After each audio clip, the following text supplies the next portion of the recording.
Over here pressing that shit twice.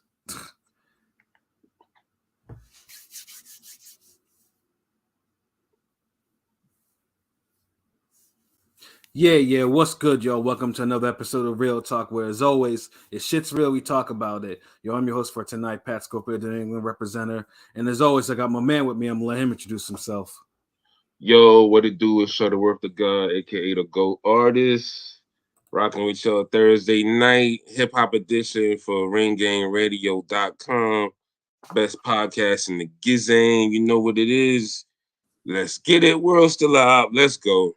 Absolutely, yo. Ring gang in the house forever and always. And as always, I got my other man with me. I'm gonna let him introduce himself. Hey, yo, what's good? It's your boy King P, Bodega Box in the building. Ring Gang Radio all day. Let's go. We got the music review tonight. Let's get this music review popping. Let's get it. Yeah, anyone banned from the bodega? Not today. We chilling. We good. Everybody been good for so far. So far, it's only a matter of time. You know what I mean? But last but certainly not least, I got my other man with me. I'm gonna let him introduce himself. What's fly? It's Conscious Pod, the West Coast Avenger, preparing for liftoff, bringing in radio. Let's fly, music edition. Let's get it. Classics. Sure. Conscious Pod stays elevated above the clouds. You dig? So yeah, man. Of course, but we had last time we did this, it was the R&B. Now we going to the soundtracks. You know what I'm saying? We go back to the 90s with the soundtracks, when the soundtracks were prevalent, it was hot as regular artist albums and group albums and shit like that. And we're picking album and pick two particular soundtracks from some classic movies, classic basketball movies, classic black movies. On top of that, I want to make sure that's the emphasis on that. It's like the 3 Bs, like yeah. classic basketball movies, classic black movies, classic soundtracks. Yeah, exactly. Of course, we're talking about Above the Rim and Sunset Park. You know what I'm saying? Because in the 90s, NBA action was fantastic. You know what I'm saying? College basketball too, Michelle. College basketball was lit in the fucking 90s. I mean, there were so many basketball movies like Six Man. Six Man was my favorite as a young kid. But I'm just saying there were so many. Space Jam. You know what I'm saying? Yeah, there were so many. It was an actual genre back in the 90s. I feel like. Yeah, it was. Like, there's not like a basketball movie genre no more. Like, there's not even a sports. It's like movie genre no more. Carter, even like for young, like when I was young, Airbud. But I'm saying Coach Carter felt like the end of the basketball era. Yeah, Coach Carter was probably the last of the basketball movies. Yeah, because Shaq's best movie was a basketball movie with Blue Chips. Like all the dope. Like basketball movies were they were out there, and they were all dope, and he had dope soundtracks too. And Above the Rim, I think kind of really set it off the basketball soundtracks because, god damn, that shit was, first of all, the movie itself was highly anticipated. Like, that shit used to get interviews all the time on MTV. Like, that shit was really, because, it was because the New York streetball scene was serious. But what was so wild about Above the Rim was, instead, because, it's about a New York basketball scene, but they were commissioned by the Celtics, commissioned by Death Row and Interscope Records. So yeah, West Coast niggas putting music to an East Coast movie. That shit worked though. Yeah, no, it really did too. Honestly, and this is really before the East Coast West Coast shit, but it was kind of crazy though. They couldn't find because the soundtrack itself is very, very West Coast, like maybe about 2 or 3 East Coast shit, like real East Coast shit tops. Even the East Coast niggas on that shit are repping West Coast. Facts. So because it was a special soundtrack too. Because like I said, man, honestly too, because me and LB, I know you had the cassette. You had the cassette obviously back in the day, right? Above the Rim. I had the CD for Sunset Park. I know the cassette version of Above the Rim, like it's almost like the Nas joint. You got like the Tupac songs on it that the CD don't have and shit. Yeah, exactly. And the reason why, because back then, CDs because they had so many fucking songs on there that they didn't kind of cut it up. There's like, the cassettes will get the extra shit, and then the CD will just have, because it had time constraint, because you think you're going to put 80 minutes on a CD. I couldn't help but notice your pain. My pain. It runs deep. Share it with me. Yeah, so yeah, that's what, and I was glad I got the cassette version, because the cassette version, like I said, because the shit was dope, man. So, and then Sunset Park. Sunset Park, is probably one of the most underrated of the movie soundtracks because it was an underrated movie itself too. Like, yeah, it's like the New Jersey Drive of basketball movies. Facts. Like, it don't get. I've been meaning to rewatch it because I haven't rewatched it in a while. Mm-hmm. It's just leading up to the podcast. This shit was just so busy. Mm-hmm. I didn't get a chance to really just run it back, but I've been meaning to. Like, I want to watch it because Above the Rim always comes on, but I want to watch Sunset Park. I used to love that movie, but it seems like it's because back in the day TNT would be running Above the Rim, but you see Above the Rim. Yeah, Above the Rim used to get mad run, but even then, Sunset Park was still on some you would catch that late night randomly, just like you would Newton. What's the shit I just said? New Jersey Drive. New Jersey Drive, same thing. So even Strapped is up there with one of those just random. Yo, that shit is. I know that's on HBO Max right now. Strapped was classic too. Strapped had. Yeah, I gotta rewatch that shit. Yo, son, why he got more meat on his sandwich? Like, yo, put more meat on there. Like, yo, the fuck is this? Yeah. Then he just turned around like, ah. Yeah. Wow. Shit, what it do, Miss 702? Salute, we in here. What's good? We in here for this movie. I said movie. This music shit.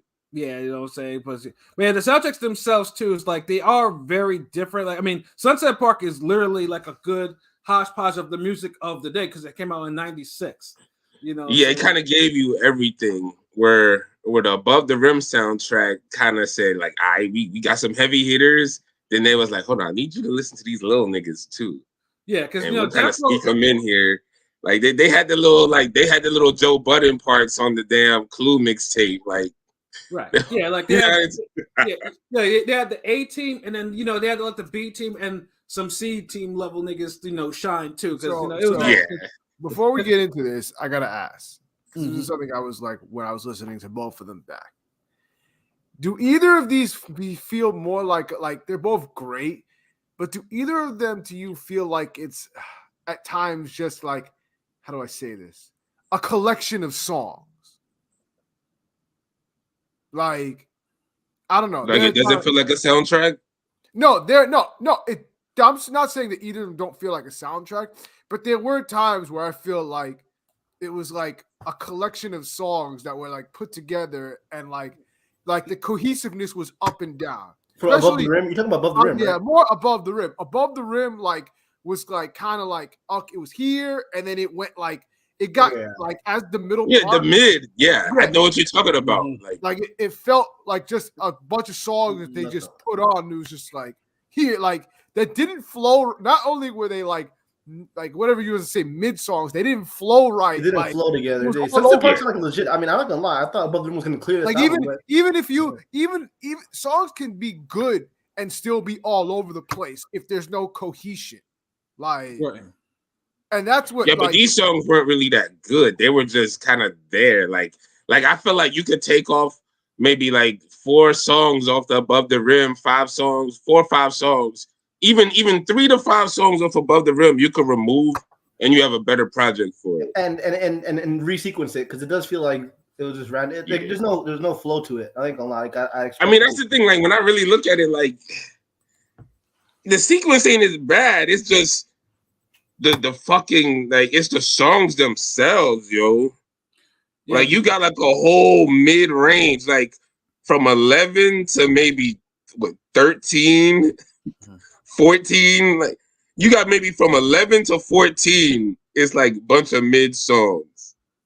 You can easily take off. We'll get into it, but to me, it was like I said, to me, it was going well until I think after Afro Puffs is when it started. You think a number 11? After Afro, that's exactly what I said. Is when it started. I didn't hear the number 11 part, but I don't. That's what I said. Number 11 to 14. Because look, you got the Just Say Yo, Just So You Know, Hoochies Need Love Too. I'm on the I'll Be Sure song, the OFTB, and I fucks with OFTB, but this ain't one of their better songs. So it's you got 4 songs in a row that you could just take off. Yeah. And just go from the damn Lady of Rage song and then go right back into the damn Bring the Dogs Out, which was cool. the blow the way.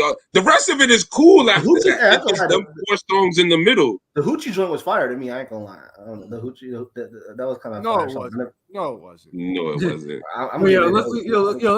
Let's get this started. Pat, right? My bad. Yeah. So I mean, obviously, since we are talking about Above the Rim, so the first track from the Above the Rim soundtrack, and of course, and was a big hit for SWV and everything like that. Anything. That's a 10, nigga. Yeah, can't go wrong with SWV. That was a strong opener too. Like we haven't like really listened to an album where they just came out with a hard ass swinging like 10 motherfucker. Like that's what this needed. And overhand the first 10 seconds. I love and this was the remix. And this was the remix. Like the remix was great. Right. Yeah. Back in the day, some of the remixes were better than the original. This is one of them. Honestly, I forgot about the original. Because the original of anything is a real slow song. Like it's not. Yeah. And then you had the remix, which was this, and then you had the rap remix with Wu on it, which I think was a big hit too, but it wasn't on this. Surprisingly, it should have been on the soundtrack, but it is what it is. Yeah, shit was classic, yo. Yeah, that's a 10 song. Like anyone that's less than 10. Honestly, you just already your music. You don't like sisters with voices. Honestly, the funny thing is like I felt like this song really like the opener kicked off like what I felt was like because I'm gonna be honest, this album is every bit as 94 as 94 can get from me. Of course. Y'all niggas love the 90s so much. I don't want to hear that shit. I'm not saying that as a bad thing. I'm just saying. This feels like such a 94 like album, and which is fine. I'm cool with that. I'm just saying it, and this kind of kicks it off, encapsulates that. Yeah, I mean, nigga, I was in middle school, so yeah, this was absolutely this was straight up 90s, yo, and that song was like a huge hit. And what up, Marquise? I see you in there. Hello. What up, gang? And then go on to Sunset Park soundtrack.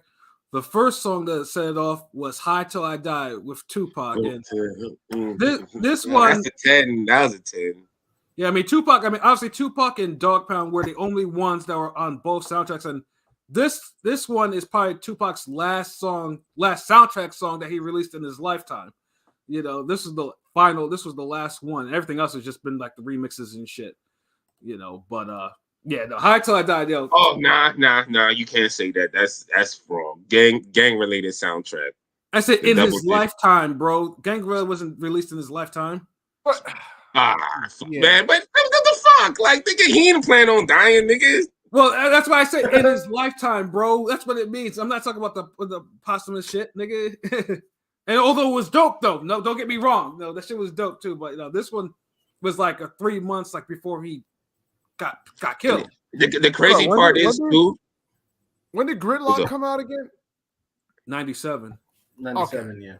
I don't know why I thought that was 96. Yeah, no, Above the Rim. If y'all hear the Art of Dialogue interview, Fredro Starr been on there, and he was talking about the whole when he met Tupac at the Sunset Park screening and everything, and he was going on about the movie and how Tupac was a fan of the movie and his acting. Like, it's real dope interview. Like, do the knowledge, nigga. Was he? Yeah. But High Till I Die is a 10 to me, yo. That shit was my shit right there. A hell of an opener. I mean, yeah. What's up with bitches trying to screw me? Do me because I did the movie. Throw the pussy to me. I mean, Pac was, never knew me. I was like, yo, that nigga was. Yeah, they use that fucking verse on so much shit. Pac was at his peak. I mean, rap. I'm saying lyrically, I felt like Pac. Before that's why I say when niggas say Pac ran 96, he really did run 1996. Like, there was no question about that shit. Like. No, Mob Deep and the Fugees ran about 96, nigga. Well, Fugees, I mean, Mob Deep, no. Fugees, you have to, because them niggas went like crazy platinum off that killing me softly shit. Yeah. The score was everywhere. I remember it was fucking everywhere. But Tupac was dropping heat upon heat upon heat in 96. Like, there was no question about that shit. And that's a fucking, that song was a fucking 10 like there. Like, I love that shit. Like, the beat and everything, man. That shit was classic Pac. Let's see. Now back to 2. Now 2 is where 2 is to me. I mean, it's a classic song to me. All Time Sick by Sweet Sable. Shit, Lord, I know it's been sampled a couple of times, but I know some of these new niggas have sampled that shit. Yeah, I gave it a 7. It was a cool song. Wait, sorry, what song was it? All Time Sick. All Time Sick by Sweet Sable. The second track on Sunset Park, right? No, that was a 9. I like the track a lot. That was a 9 to me. That was a classic. That was a 10 to me. Like that was. I gave it an 8. Yes, yeah, because Sweet Sable. Again, this is one of those things where Sweet Sable, I mean, wasn't really appreciated. Which I mean, she passed away from COVID. But she was real. She was a dope singer. She was one of the few people that actually made me listen to house music because I don't even like house music at all. But she could fucking sing. What's wrong with house music? What the hell? Nigga, I don't like it. Nigga, don't fucking listen to it. Just like niggas don't listen to that damn puss-ass reggaeton, nigga. Yeah, reggaeton. He don't listen to that whack-ass shit. Yeah, don't even get me started on reggaeton. House music is not whack. We're not going to do house music. If a nigga don't listen to it, it's whack, then, nigga. He don't like it. He don't fuck with it. God damn. Like this ring gang, niggas do what the fuck they want, nigga. Nigga, expand your horizon. That's like niggas don't listen to fucking whack ass Afro beats, nigga. Like, well, I listen to everybody ain't gotta like that. Hold on, whoa. Fuck all of that shit, man.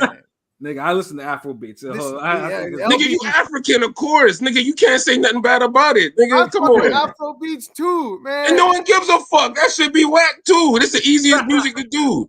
Nigga, well, if Wilder could do it, that shit whack, nigga. If Wilder non-boxing ass could goddamn do an Afro beat, dog, then that just tell you the entry level is like so low. Hold on, Wilder did it, but Wilder didn't do it good. Like, come on, anybody. Yeah, of course. That's just like saying anybody can rap. Yeah, anybody can rap, but not everybody can do it well. Good at rap. What the fuck? Yeah, but niggas just, I don't know. Like, it seems like niggas put a little more effort into Afrobeat. I mean, into rap than Afrobeats, nigga. No one's gonna tune in to listen to Afrobeats battle, nigga. You don't know that. Well, sooner or later, all right, y'all set that bullshit up. Fuck it. Get your little reggaeton battle, whatever the fuck it is. Like it's 2003. We'll run back some Lumidity records, nigga, and we'll have a go at it. I'm just saying, here in New York, in the 90s, I heard a lot of house and a lot of freestyle. So I ain't going to shit on house music. So house. I mean, it's there. Like, you gotta have something for the bitches to listen to, nigga. Like, like it can't be everything. Can't be everything for everybody. Right. So I mean, for All Time Sick, we got 7, 8, 9, and a 10. That whole fucking spectrum. Yeah. So, like I said, number 2 for Sunset Park, Motherless Child. I lost my fucking mind when because it has a video for it too. I mean, I saw the video first of all, and I lost my fucking mind when I heard that. I'm one of the rare weird ones where I prefer Iron Man over Purple Tape.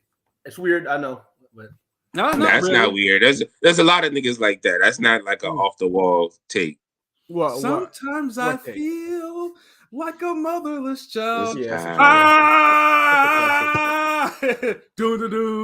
Yeah, that shit set that whole shit off. You know what I'm saying? But yeah, I feel like you got to put on like a winter coat to listen to that. Yeah. But otherwise, it's fire. Like, yeah, exactly. I mean, you don't listen to that shit when there's palm trees and that and shit like that. Yeah, that's not summertime music. That's cold. Yeah, that's why you're about to commit a crime of some sort. Music. Yeah. I mean, when the temperature hit, like I guess 50 for these niggas down here, they the shorties bring out the boots and shit, the Conan boots.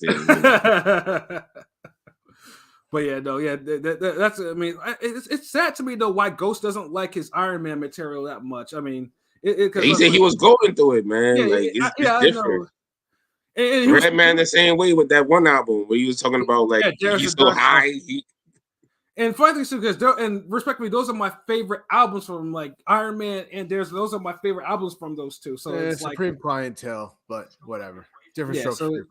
But I mean, Supreme Clientele probably like number 2 for me, but I don't see any. They're interchangeable at this point. Like, yeah.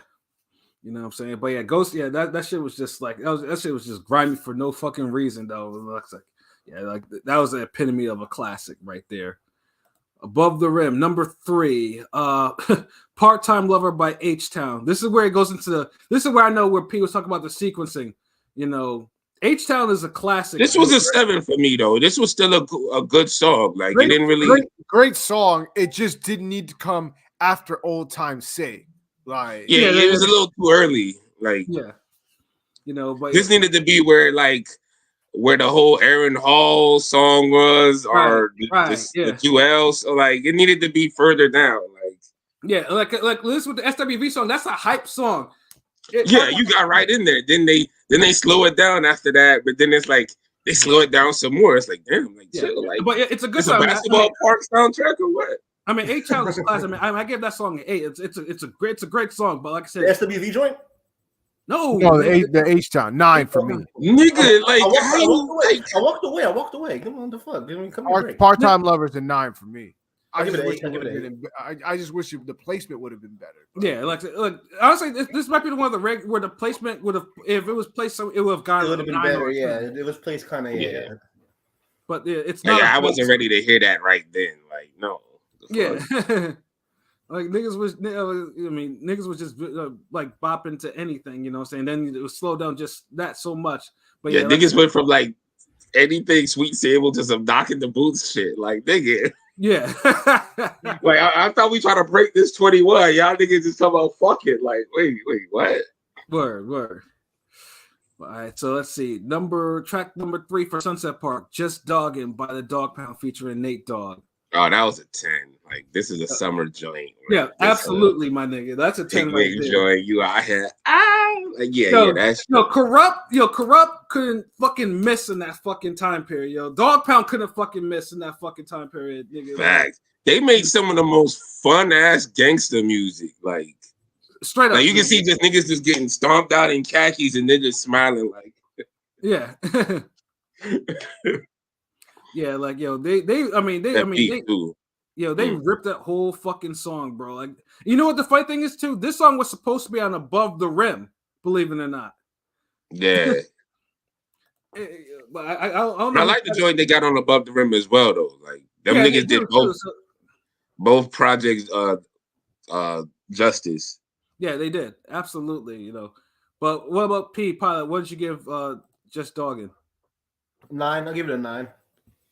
Word. P? 9. Yeah, like 9, 10, like, you know, like I said, Dog Pound was just, again, they couldn't do no fucking wrong in that era at all. Like none. You know what I'm saying? Again, you know, now we're going back to Above the Rim, number 4. Again, by the Dog Pound. Big Pimpin', Nate Dogg and Snoop Dogg and Big Pimpin' Dillamond. This was a 7 for me. Like this ain't like like it was cool. Like it was a cool. The other song they got on there, Dog Pound for Life, is much better. Like Daz killed it, but then it kind of tapered off after his verse. So I'm gonna give it 8. I thought Daz was hilarious in that verse, but yeah, it's 8. You know, I mean, to me, honestly, I thought it was like a 9. You know, I do believe like Big Pimpin'. I mean, I know because he was spitting game or whatnot, but they let him spit game a little bit too long on that shit. You know what I mean? Yeah, it kind of took you out the vibe, like Mm-hmm. But it's cool. Not a bad song, but yeah. But yeah, it's a classic Dog Pound. Like, you know, I mean, basically what they were on at that time. Like, you know, this shit is. And then ain't no let's play high. Ooh, let's play high. Hey, you know what? Nate Dogg's like, I'm just a dog, don't blame me. Like that nigga used to harmonize some of the most wildest shit, yo. That nigga used to have me rolling, bro. Yo, R.I.P. Nate Dogg. That's a fucking legend, man. Yeah. Like, I think recently there's certain niggas that once they pass, like that's it. You'll never get another Nate Dogg. Like I think it was recently his birthday. So I mean, I think his birthday, whatever it was, but it was like his birthday or some shit. You know, the other day. So I was definitely playing, you know, his hooks. Greatest chorus / hook maker, whatever you want to call it. The great, you know, he's the greatest by far. Nobody.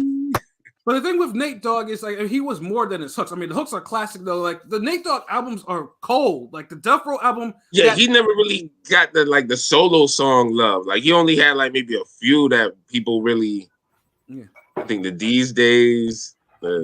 Just Another Leave Day. Me Alone. Which I think real quick. Which I think his best hook is, in y'all opinion. It ain't no fun. Ain't no fun. Yeah. Damn, there's so many. Me personally, it might be if you heard Dad's first solo album of Death Row. I think the Revenge, Retaliation, and Get Back. I think it's number 10. There's a song called OG with Snoop and Nate Dogg, and Nate Dogg, he got one of the smoothest, coldest OG original gangster. I remember that. I remember that one. That shit fire. Coming from Long Beach. I mean, I'm also partial to. I heard you wanna fuck with Dre. You picked the wrong motherfucking day. Yo. Honestly, we need another Nate Dogg, man. Just to harmonize some gangster shit. Yeah. Like, yo. Somebody really need to like that. That's a void that's really lacking right now. Right, some niggas that can. I'm talking about niggas that that the nuts hadn't dropped. I'm talking about some real singing, like niggas that know how to harmonize some shit. The only person I've seen really like, and shout out to like I know Pat know who he is, Big Jaw. Like, have you ever seen when he be doing like the gangster records? Yeah, Big Jaw. Big Jaw's a fool, yo. That should be hilarious. How he do like the old gangster songs. Like he'll do like the old ass 1970s like R&B songs, but he'll put a gangster twist on that shit, and that shit will just be hitting. I can't even like recall one of them right now to even play singing, but that should be killing it. But yeah, R.I.P. Nate Dogg. 7. So we all kind of fuck with the song, the Dog Pound joint. I fuck with the song, yeah. But like I say, Big Pimpin', like I say, if they let him spit that game just to cut that game in half, then the shit would have been cool. You know what I mean? All right. So let's see. Number 4 for Sunset Park. Back at You from Mobb Deep. And again, this is Mobb Deep. Oh, that was a 10. That's a 10. That's a 10. I mean, that's easy. Classic era. Boom, doom, doom, doom. Yeah, this is not easy 10. Easy 10. Yeah, easy 10. Yeah, that was hell. That was 96, right? That's Hell on Earth era Mobb Deep. Yeah, Hell on Earth. Yeah, that's Hell on Earth. Yeah, that's when Havoc was on. Havoc was like fucking like killing these. Havoc was so young, making the craziest beat. Like I ran through a video of like some of the samples he used. I was like, God damn, this kid was like 19, 20 making some crazy fucking beats, bro. I mean, they were smoking dust. I'm not going. We're not underrated as producer, bro. He's underrated. He doesn't get mentioned with the greats, but what he did in the 90s was crazy. Yeah, and he continued even as Prodigy kind of fell off. Havoc was still on point, but Havoc was never really recognized as he was a lyricist too. He could spit. He could rap. He could rap for sure. He could rap. Yeah, but niggas. But he kind of got big boyed with that though. Yeah, he got the big boy thing. He got the big boy thing. There's always one nigga that everyone just kind of be like, "Oh, it's this nigga," and it's like, like he just even though Big Boy, even I felt Big Boy was doing I don't say heavy lifting, but he would the one that usually have 2 verses or the longer verses. Is like, damn, but he's shortchanging this motherfucker like he's chopped liver. Because niggas be wanting the damn animated, charismatic motherfucker. That's what they want. They want the extra, like maybe it's 8 Ball and MJG is about the only like one of the rare like duos where I never heard people lean too much either way. Like niggas are just a fan of both. You think UGK it was Pimp C? Was that one like the? Yeah, Pimp C was the one because everybody goes off of Pimp C's personality, charisma, and his bars and shit. Top notch hoes get the most, not the less. So he'll say a random shit, and niggas will just be like, they'll be quoting they'll sample it like it's a chorus now. Yeah, right.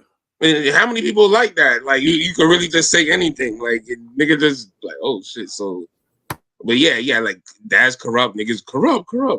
Mobb Deep, Prodigy, like Prodigy. Nigga, like Jada Styles, usually even though Styles probably nigga, that's like a 3-man group. Like I know, I'm just saying, but Jada and Styles kind of were like but she done ripped them niggas like to shreds like a bunch of times though. Sure, right, absolutely, yeah. But that again, that's a classic single from Mobb Deep. Number 5 from Above the Rim. Didn't Mean to Turn You On by Second to None. That was an 8 for me. I fucked with that song. It's one of those songs because it's one of those guilty pleasure songs too. Because truthfully, I thought Second to None was whack back in the day, but they had some songs that were just catchy as fuck. This was an 8. This was an 8. This was an absolute 8.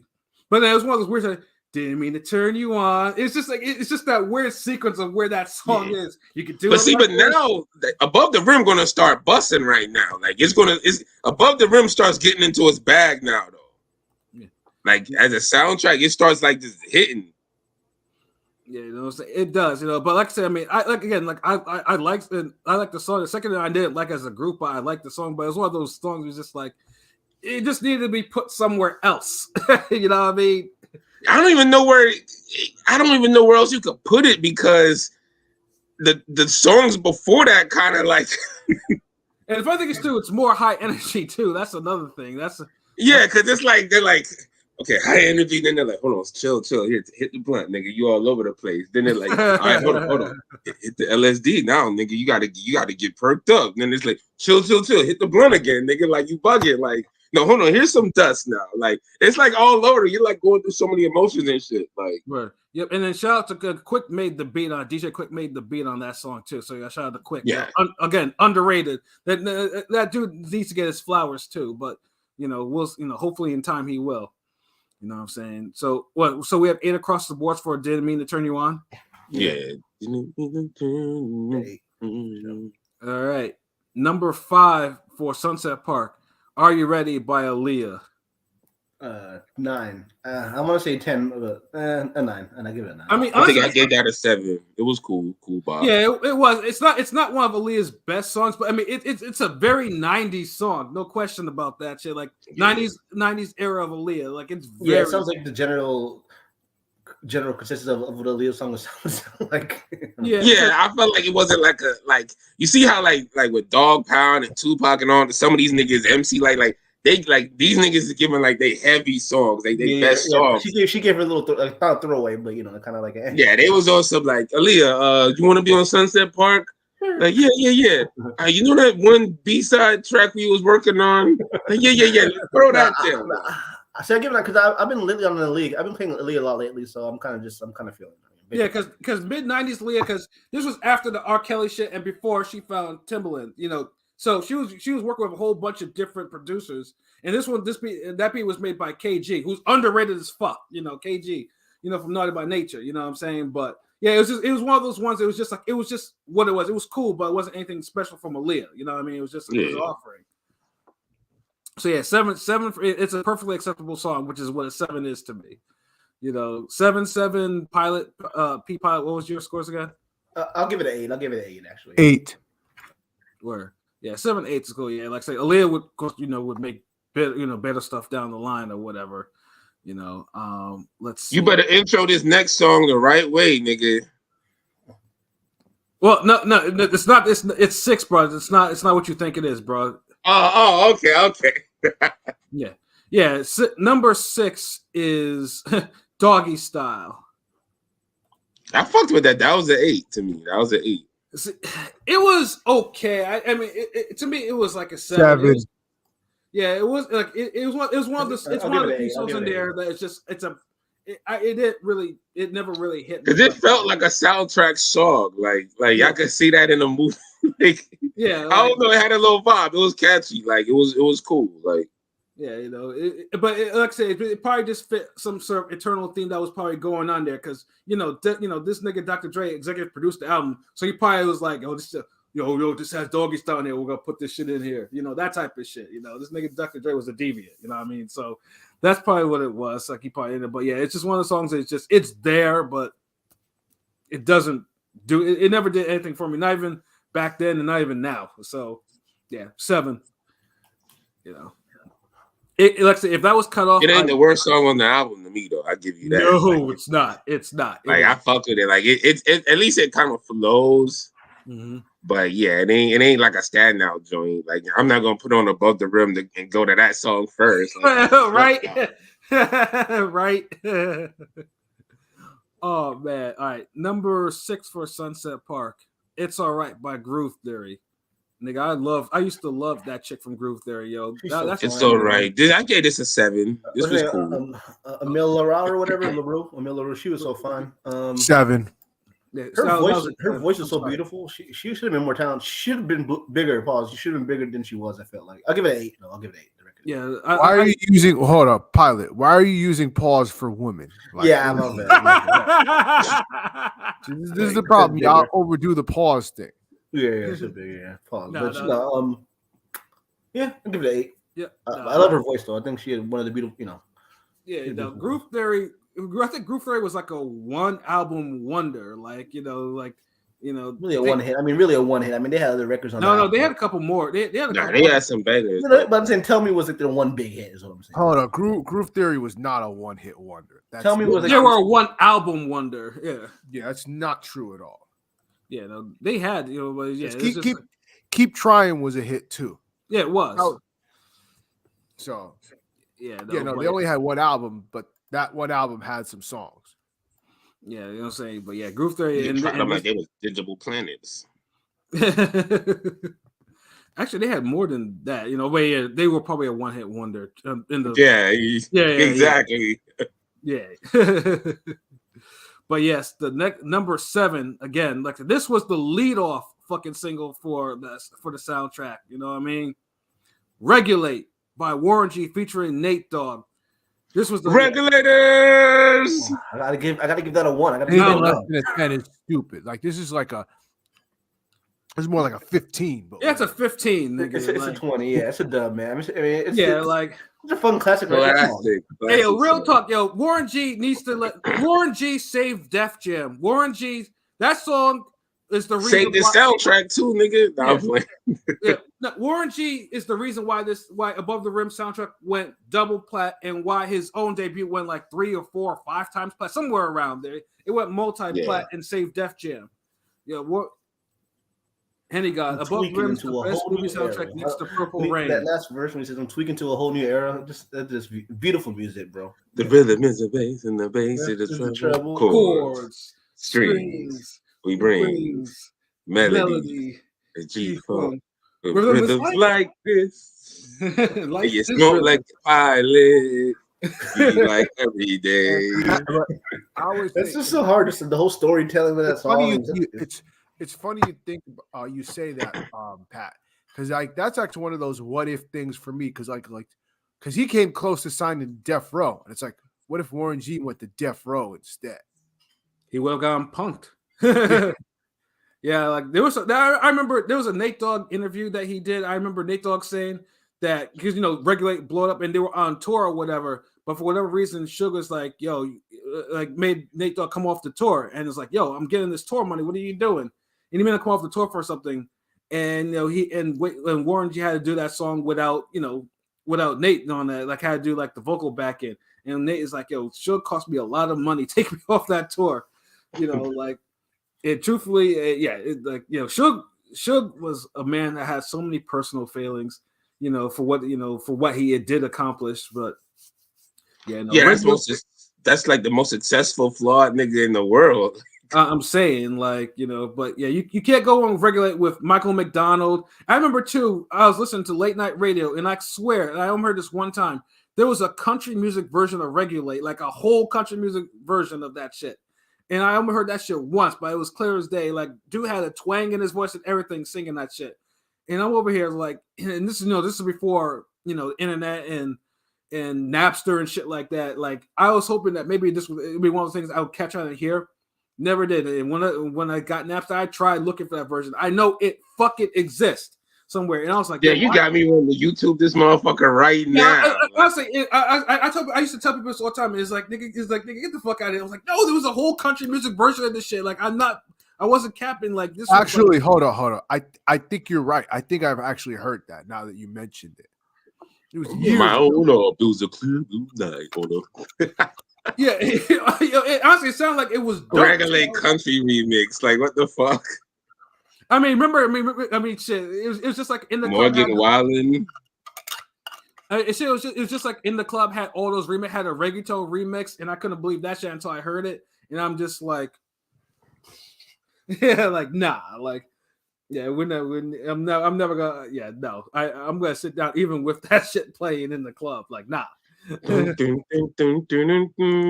yeah, honestly, if your score's not between 15 and 20 out of 10, like honestly, you just need to take your ass to the side, goes into salute. What it do, Henny God? What it do? Above the Rim, the best movie soundtrack next to Purple Rain. Murder Was the Case up there too. The Tupac tracks on Above the Rim, all fire. Yeah, the funny thing is, Murder Was the Case wasn't even an actual movie. I mean, it was a mini movie, but the fact that it had so much fire coming from that soundtrack, like, I mean, we'll probably talk about that soundtrack one day, like, Murder Was the Case. The Murder Was the Case soundtrack, yeah. Death Row, like, honestly, we need to just talk about how Death Row be having the best soundtracks. Yo, facts, like, yeah, because they up there. Like, I mean, you got the grit, the gang related, the Above the Rim, Murder Was the Case. Like, yeah, what other label got 3 like hard ass soundtracks like that? Yeah, they were rolling, man. Again, Suge, man, like. Suge was successful, but god damn it, that nigga had some personal feelings that fucked up his long-term success. Like it was so many, it's so much shit, bro. Like at this point, I can't even put it all on Suge. It's like it's like Suge, yeah, that's who we go, but it's like so many different things. There's so many failing parts. Yeah, but it's crazy. But man, they made some good fucking music for that era, though. Jeez. They did though, but yeah, shouts to Warren G, man. Hope Warren G gets the masters to regulate, man, and really get some bread off that. All right, next track for number 7, Elements I'm Among by Queen Latifah. That was a 10. Yeah, Queen Latifah in the mid 90s, again, like she was. I mean, I know most people. She was spitting on this. Yeah, she was spitting her ass off. Shout out to Easy Mo B on the beat. Again, another motherfucker that seemed that Puff kind of fucked up his career, though. That's why you don't hear Mo B anymore like that. You know what I'm saying? Because Mo B didn't want to do something that Puff wanted him to do. So, that's what happened, though. But Queen Latifah was, Queen Latifah mid-90s was a fucking beast at that time. I ain't gonna lie, I haven't heard the song in so long. I'm gonna give this a 10 because Queen Latifah went fucking berserk on this record. I ain't gonna lie. She did, yeah. She was blacked out. She blacked out crazy. I was like, what the fuck, Queen? But yeah, 10. It's 10 for me. Yeah. P, what was your score? P. King P. For the Queen Latifah song? Yeah. Yeah, she was 9. I give it a 9. Okay. Well, 9. Somebody hate women. What's up? Nothing. No, I didn't hear you. I legitimately didn't. I said somebody hate women, nigga. Damn. Fuck, it's a 10, nigga. You up here like 9. Jeez. Yeah, no. Queen Latifah, she absolutely killed that fucking song. Like, yeah, like she was angry. She was angry. She was trying to paint a message perfectly. Yeah, that was beautiful. Yeah. A lot of niggas had they snapping songs on this soundtrack, though. I ain't gonna lie. Sure did. And let's see. All right, Above the Rim. So the next song, again, a classic. Pour Out a Little Liquor. Tupac, Thug Life. Shout out to Johnny. Rest in peace to Johnny J. You know what I'm saying? Like, that's easy 10. Easy 10. Fall, can't hear you. Which record? Pour Out a Little Liquor. Oh, that's a 10 for sure. Yeah, that's a 10. Was that the Thug Life album, right? Yeah, I give that a 10. Yeah. That shit is a pure classic. That's a classic Tupac track. Like, yeah, this is now you're reaching like the point of the Above the Rim soundtrack where it's like, okay, like you're getting like the good shit, the classic shit. Yeah, only for them to pull the rug right out of you.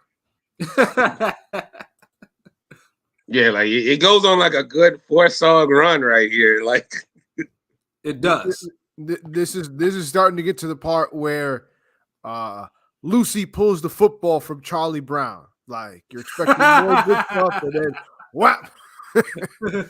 It's part of the game where like Mario Chalmers start getting too many possessions, and then let them take the ball down the court too many times, and you're like, look, nigga, Wade, LeBron, they're right there. Like even he's waving LeBron. Ray Allen's over here. He's waving LeBron off going to ISO. Yeah, you're like, damn. You're like, that turnover is coming soon, since you're like, yeah, because I know that song. I mean, that song plays in the movie, like in the end, near the end. So obviously, if you haven't watched the movie, I'm not going to spoil the ending, but it's 30 years. I mean, that nigga said. I mean, above the rim. Like, I mean, you know, I don't. You know, it fit the end scene though. I will say. Yeah, we'll spoil a movie that we just watched like a week ago that just came out. But this nigga don't want to spoil above the fucking rim. Y'all niggas in this 90s shit, man. Oh my God. This nigga's like, nah, we can't spoil this. There's some kid out there that need to see above the rim in its like purest form. You see me, that nigga Rome needs to go see fucking Above the Rim. This nigga don't be seeing no classic. That's fucked up. I don't know if he's seen that or not. I gotta ask him. He hasn't. No, he didn't. He hasn't. No, this nigga thought I was talking about White Man Can't Jump, nigga. Like he thought. In the chat the other day, yeah. Oh, that's crazy. Like, yeah, Elby, you got to show this nigga some classic black. This nigga was talking this like Mike shit. Like the fuck. I mean, that's the thing. Like he's seen Belly, he's seen Shotas. Did he see Dead Presidents? Like you need to see that. Oh. Yeah, but he's a basketball nigga. He don't two quintessential black basketball. Because he played, but he a real football nigga. He played basketball more, like. Because you gotta understand, in Florida, like everybody's like a basketball nigga. Because like there's so many parks here. Like we're always balling and shit and playing ball. So, but nah, that nigga's a football nigga. So maybe there's a football movie soundtrack, but I don't think the program and Necessary Roughness had one, ain't it? They did, but they weren't. You know, they weren't urban. They weren't like like the basketball soundtracks were like booming back in the day. Right. Niggas were making music for no fucking football. Niggas like, nah, they football, like, nigga. Yeah, I can't even recall it. You know, because a football movies were a genre too, like a little later in the 90s. When, Sunday. You know. Yeah, or Any Given Sunday might have, I think. Yeah, that does have a soundtrack, I believe. What I'm saying, like there was no like water. Water. Nobody fucking cared for the Waterboy soundtrack. Yeah, Waterboy did have a soundtrack, didn't it? Yo, honestly, in general, you just had more fucking sport movies. Like, even tennis had some fucking movies, nigga. With Point Break, like you had the Mighty Ducks, nigga. You had like you had sports movies just as a whole. I mean, sport in general, sports movies were a fucking genre in the 90s, right? It's the sports movies. Now these fucking kids don't play sports and shit, or they get participation trophies, so you can't make a soundtrack. We're get to the point where it's fucking streaming, streamers are a fucking genre movie. You know what I'm saying? Like, like the fuck. Back in the day, it was also like, shit. Fucking Roller Skate had movies, like. Oh man, but yeah, because surfing had movies, nigga, like. Yo, facts. Like that's how bad it is. And karate had movies. Facts. Every hobby had a damn fucking movie, nigga. Every single one. Word. All right, next track number 8 from Sunset Park. Again, the classic and the one and the lead single off it. Keep on keeping on by MC Lyte and Escape. Shout out to 10. MC Lyte bodied that. Fucking 10. That was MC a fucking Lyte really 10. bodied that shit. And I've been looking for your ass for a quarter past. Yo, that song. Lyte bodied that.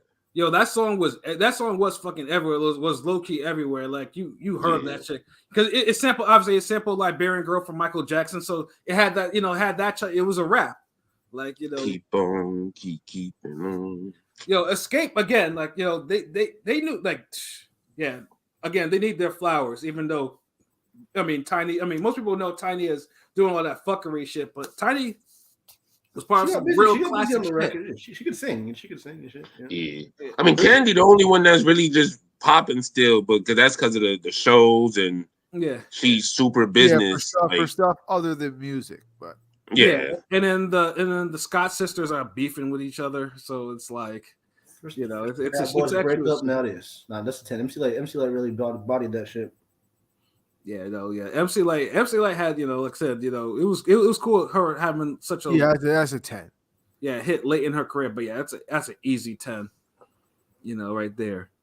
Let's see. Okay, back to Above the Rim, and yes, number 9.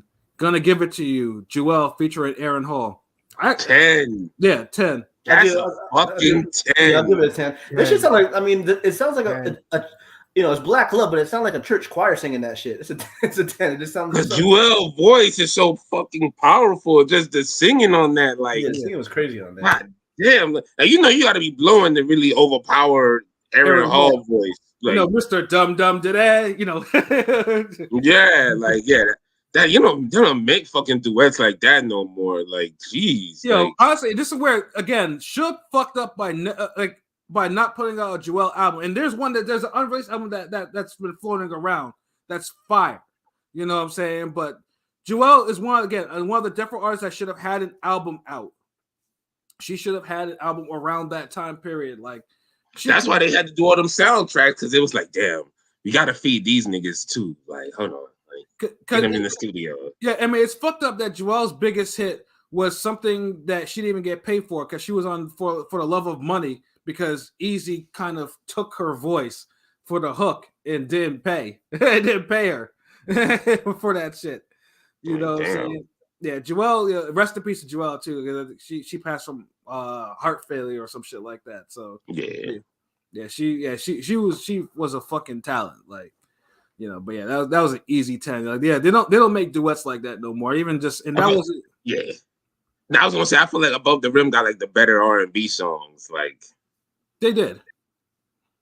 Yeah, and the next song. This is the type of song that I would tease LB about, because it's the 90s Florida Bama shit, but it was dope. Why I gotta be Bama shit, nigga? Like, I mean, like I say, what hip hop contributions have Connecticut made? Hey, nigga, never mind. Nigga. And Tasha, Tasha blowing up on TikTok. She be doing the little re-singing of that shit. Like, I seen the little video. That's fire. So salute Marquise. Yeah. Tasha from the Bone Thugs joint. Yeah. Like, I seen a little video. It's just like she's naming all of them, and all of their pictures are appearing. Like, it was kind of fire. Like, no, I was playing the fuck out of that song yesterday. I was like, damn. I heard she actually just randomly came out of nowhere, and she sang the hook. You know what I'm saying? And the rest was just. It was like, yo, like, that's it. That's her. Like. But then the next, but yeah, this was actually the second single from Sunset Park, "Hoop in Your Face" by 69 Boys and Quad City DJs. This is that. I'll give it a 7. Hoop All in Your Face is a 10, man. I mean, it is, because it. I mean, I'll give it a 10 because honestly, it encompasses. It embodied the whole fucking. It's the one song off of both albums that's like a basketball song. Yeah, I know. Yeah. Maybe and the shit was like I give it a 7. Y'all ain't ready.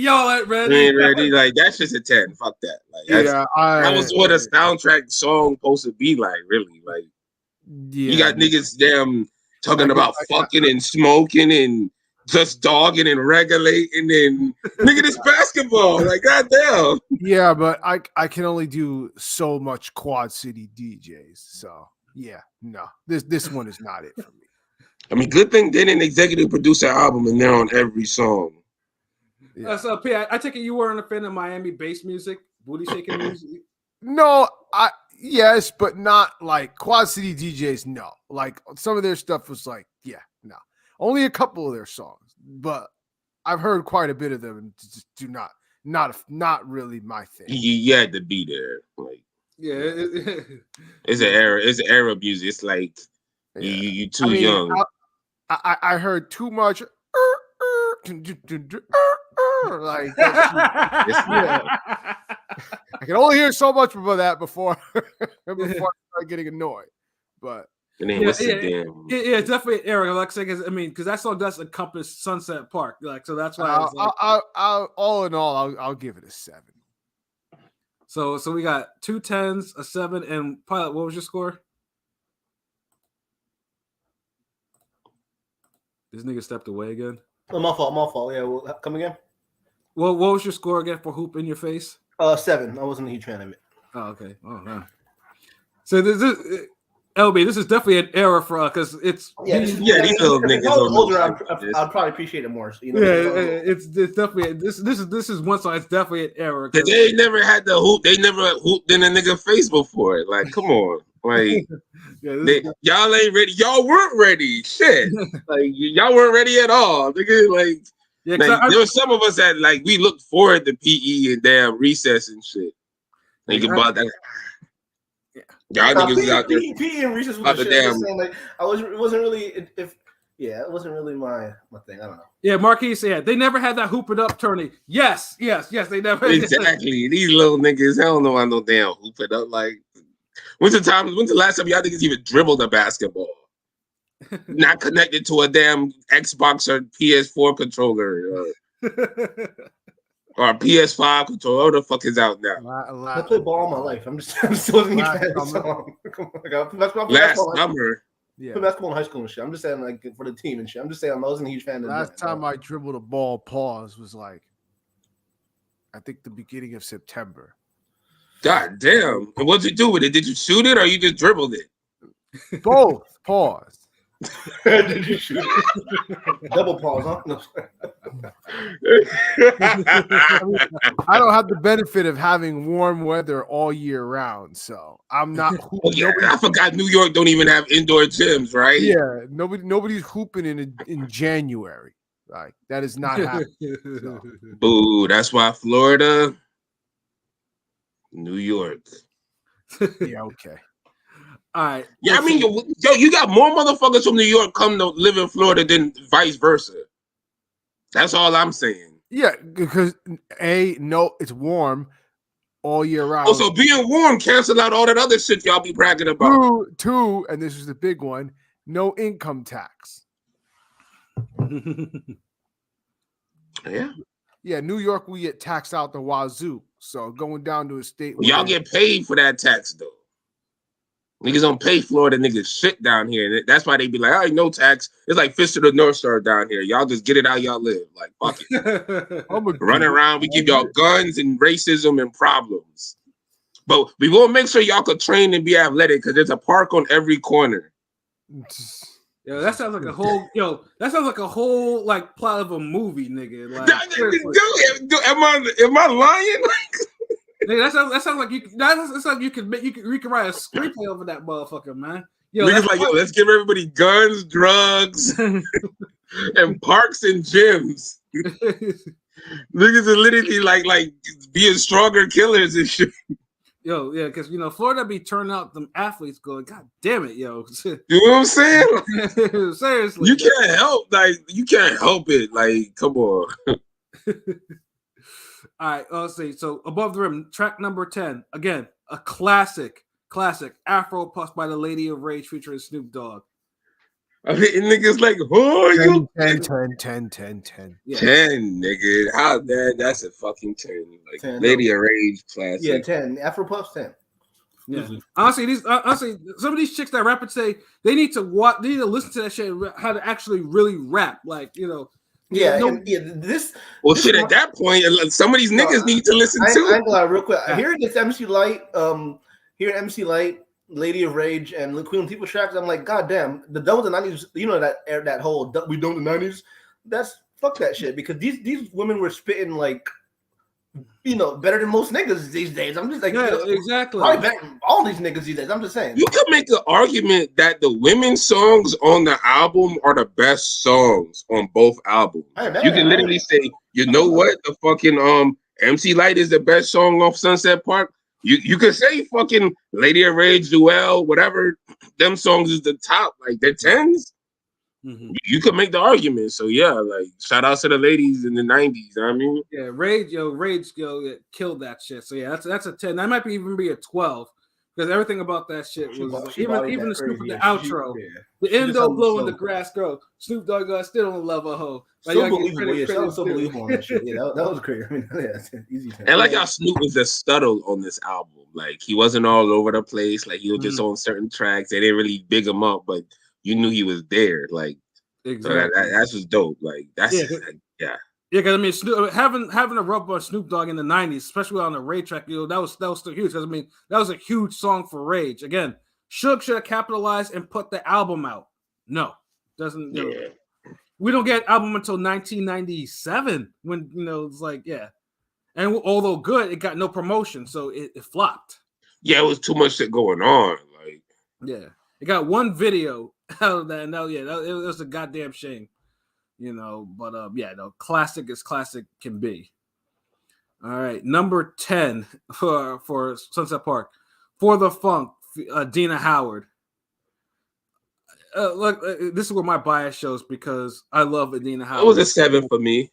Yeah, but Adina Howard in 96, no. Dina Howard was fine, bro. I'm gonna give it. Dina Howard in '96 was fine. What score are you giving it, Pat? What score are you giving it?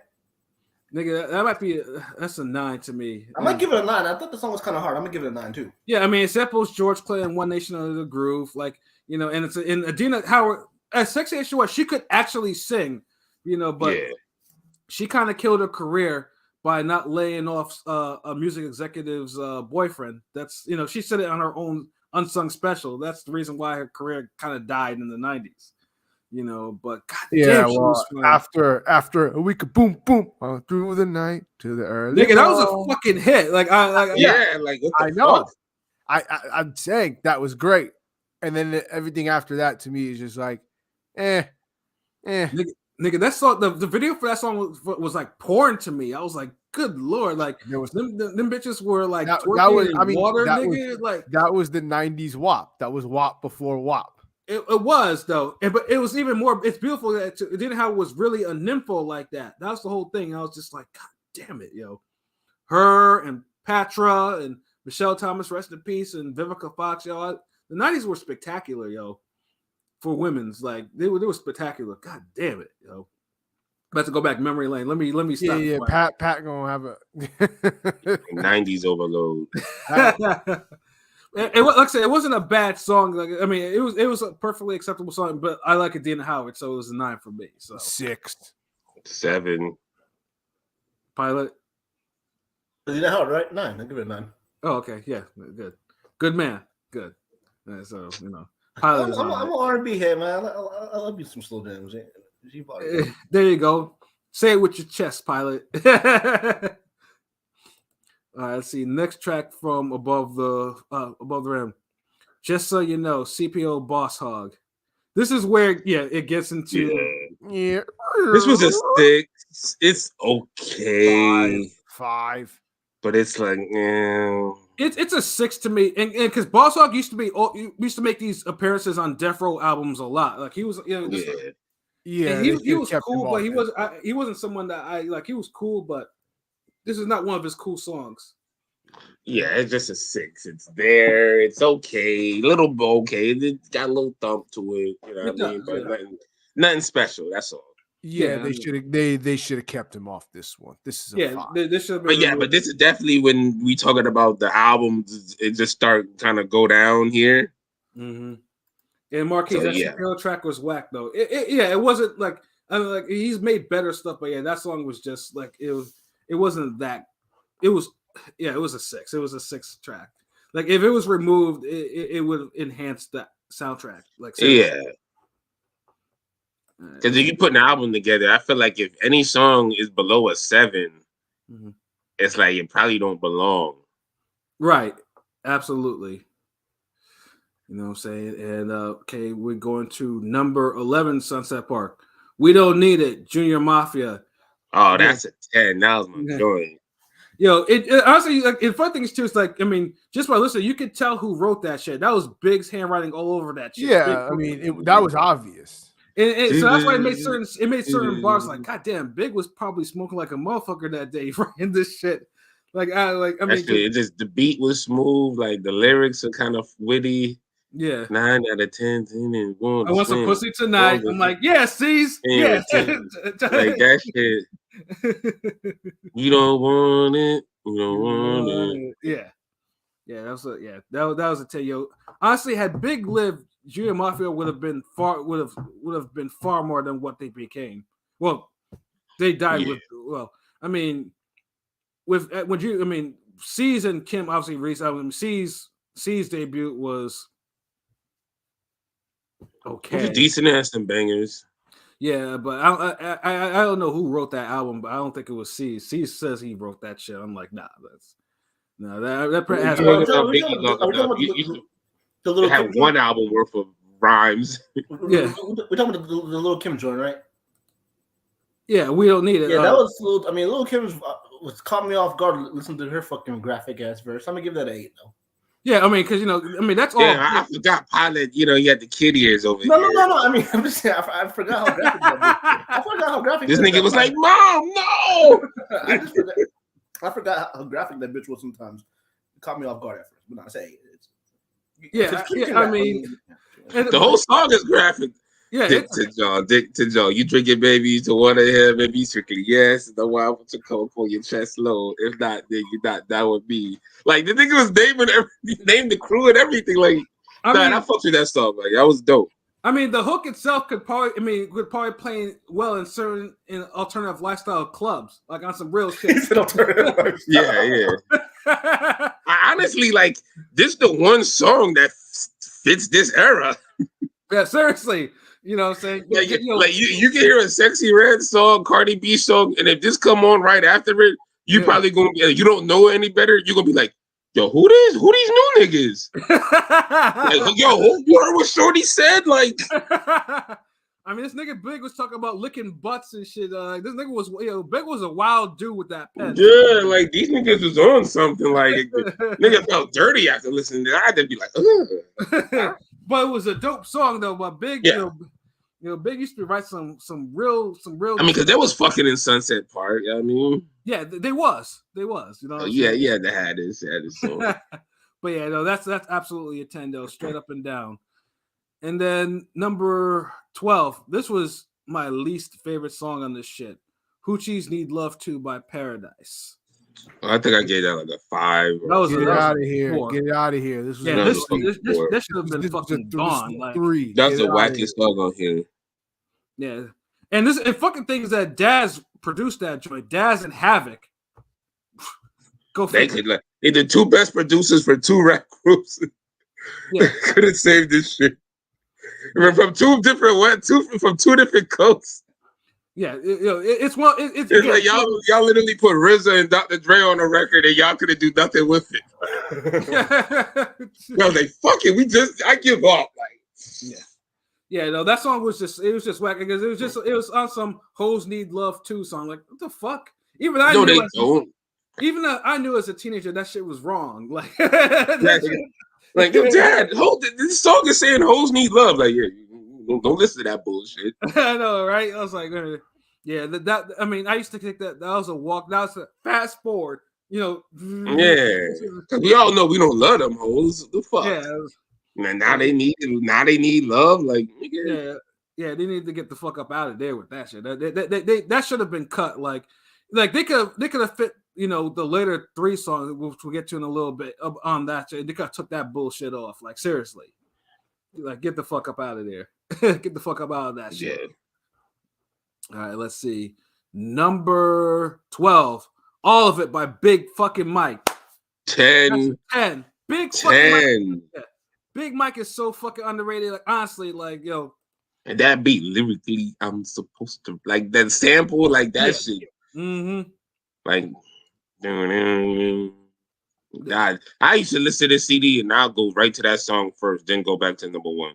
Yeah, yo, Big Mike, because I had Something Serious and Still Serious back in the day, bro. Like, Something Serious was like it's a fucking classic to me. Like, Big Mike, honestly, Big Mike don't get the props he deserves, yo. And he won lyricist of the year one time for Source. Southern lyricist or some shit like that, or was it just absolutely? I don't know. So I thought he won something lyricist or something one time for the Source, but yeah, Big Mike gets underrated, underappreciated. Nigga, that nigga is a classic, yo. P Pilot, what about you? All of It. 10. Yeah, 10. Round it out as a 10. Yeah, like Big Mike, shout out to Big Mike, yo. Yeah, that was. Like honestly, like this is what I say. Sunset Park was just a hodgepodge of like all the shit of the day. Like it was still flowing. The soundtrack is still flowing by this point. Like that big. Yeah, like Sunset Park ain't never really had a dip. Like it, like I think the lowest song I've given it like was like a 7. Like which is tolerable. Which is like okay because I feel like 7 is a rating where. It's above average. It's well above average, but it might not be everybody's favorite. Right. But it's a good enough song where it's like, all right, you might really like it, or you might just like it. That's where 7 is. Whereas 8, 9, and 10 is like, okay, that's you for sure fuck with this. This is a good song. So right. Yeah. Whereas Above the Rim wasn't really giving that every go out. Like right. Yeah, and speaking of that, for Above the Rim, like the next song after Hoochie's Need Love Too was "I'm Still in Love with You" by Al B. Sure. Again, a song. 5. Yeah, damn, light skin crime. God damn. I mean, this was a 6 to me, but it didn't really fit for this album. Yeah, that was weird. Hearing Albie, real quick, was this an Albie Shore song from '96 or was it was it from a few years ago before that? I mean, this was '94, so I mean, he might be. I mean, Al B. Sure was. Yeah, Al B. Sure was still making music, but he was washed by this point. When you say washed, I'll be sure over that generic beat. Yeah, I'll give it a 6. Yeah, like this. It's the most out of place song, actually. Yeah, like this is not like Night and Day Al B. Sure, where the nigga was like, when nigga was like ushering the light skin renaissance and shit, made you niggas light skin niggas win for a minute. Nigga, we still winning. Fuck that. Nah, nigga, fuck that. Nah, y'all ain't winning anymore, bro.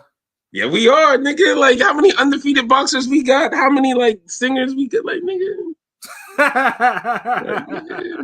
All right, y'all got Drake. Okay, I got you. Yeah, you got Drake. Man, he don't count. But yeah, no, I'll be sure. Yeah, he like this again. He was the New York influence on this shit. Because so I guess they had to put him on there. He was. They just throw one of them singing the R&B New York niggas on here. Like, all right. Yeah, but yeah, no, he just. Yeah, although this song, this album was just needing Montel Jordan, like. Well, I mean, he would come This is how we do it. Yeah, there's a few niggas in '94 you could have put over Washed I'll Be Sure for sure. Yeah, for sure. Like, yeah, I'll be sure it didn't belong on there anymore. Like, yeah, he was like a 2-song. But he was still a name. It was still a name, I guess. It's like, oh, I'll be, Yeah, he was a New York name. That's why it's like, wait a minute, we got too much West Coast niggas here. Like, we need what's good? What's really good? Like, we have a East Coast nigga on here. Like, what's all these? Could have just had 2 Aaron Paul songs if that was the case. Like, shit. Right. I say, you know what? Fuck it. Like, let's throw him back on there. You know what? Your man Jewel's gotta let's do a little EP of these niggas. Word. But, all right, let's see. Next song, number 13, Sunset Park. Things Change. Onyx.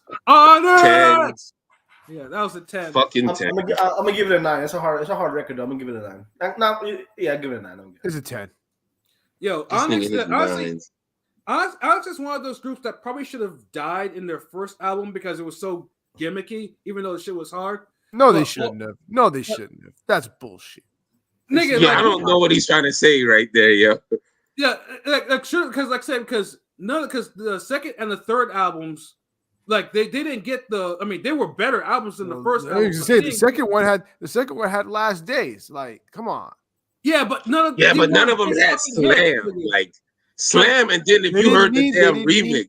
They didn't need to have Slam. It was different, actually. Because I had the first album. Like the first album the production is very not where it needs to be. No, the production kills that album, and not. Yeah, that's what I'm saying. Like, but they were also gimmicky with the whole Slam shit because that was the whole gimmick. But then they matured on the second album, and that song was the second album era. Thankfully, because it just ain't produced like the big smash crossover single. That's all.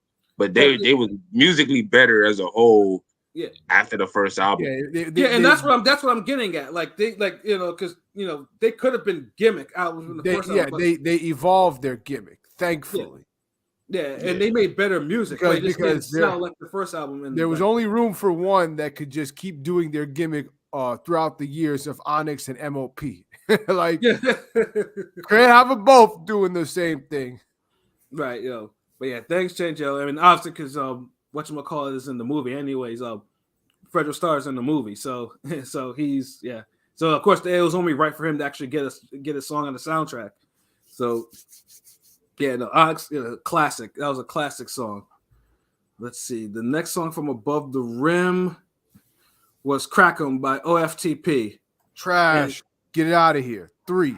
OFTP was hard. Like, I mean, them niggas was OFTP was hard, but not their best song. I gave it a 6. Like, it's cool. Not a good song. I'm giving it a 4. I give it an 8. This was not a good song. Yeah, we all over the place with this one. We got 2 4s, a 6, and an 8. Not damn. Yeah, I thought it was hard.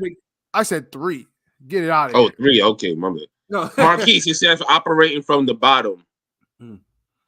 If you want to hear one of the better songs, they got a song. It's unreleased with Tupac, and it's featuring Corrupt and Gaddafi and Tupac. Time After Time, like classic OFTB song. And then they got another one with Snoop and Corrupt, like another classic. Like OFTB is dope. Like it just this ain't one of the better offers. Whatever the fuck this was not it.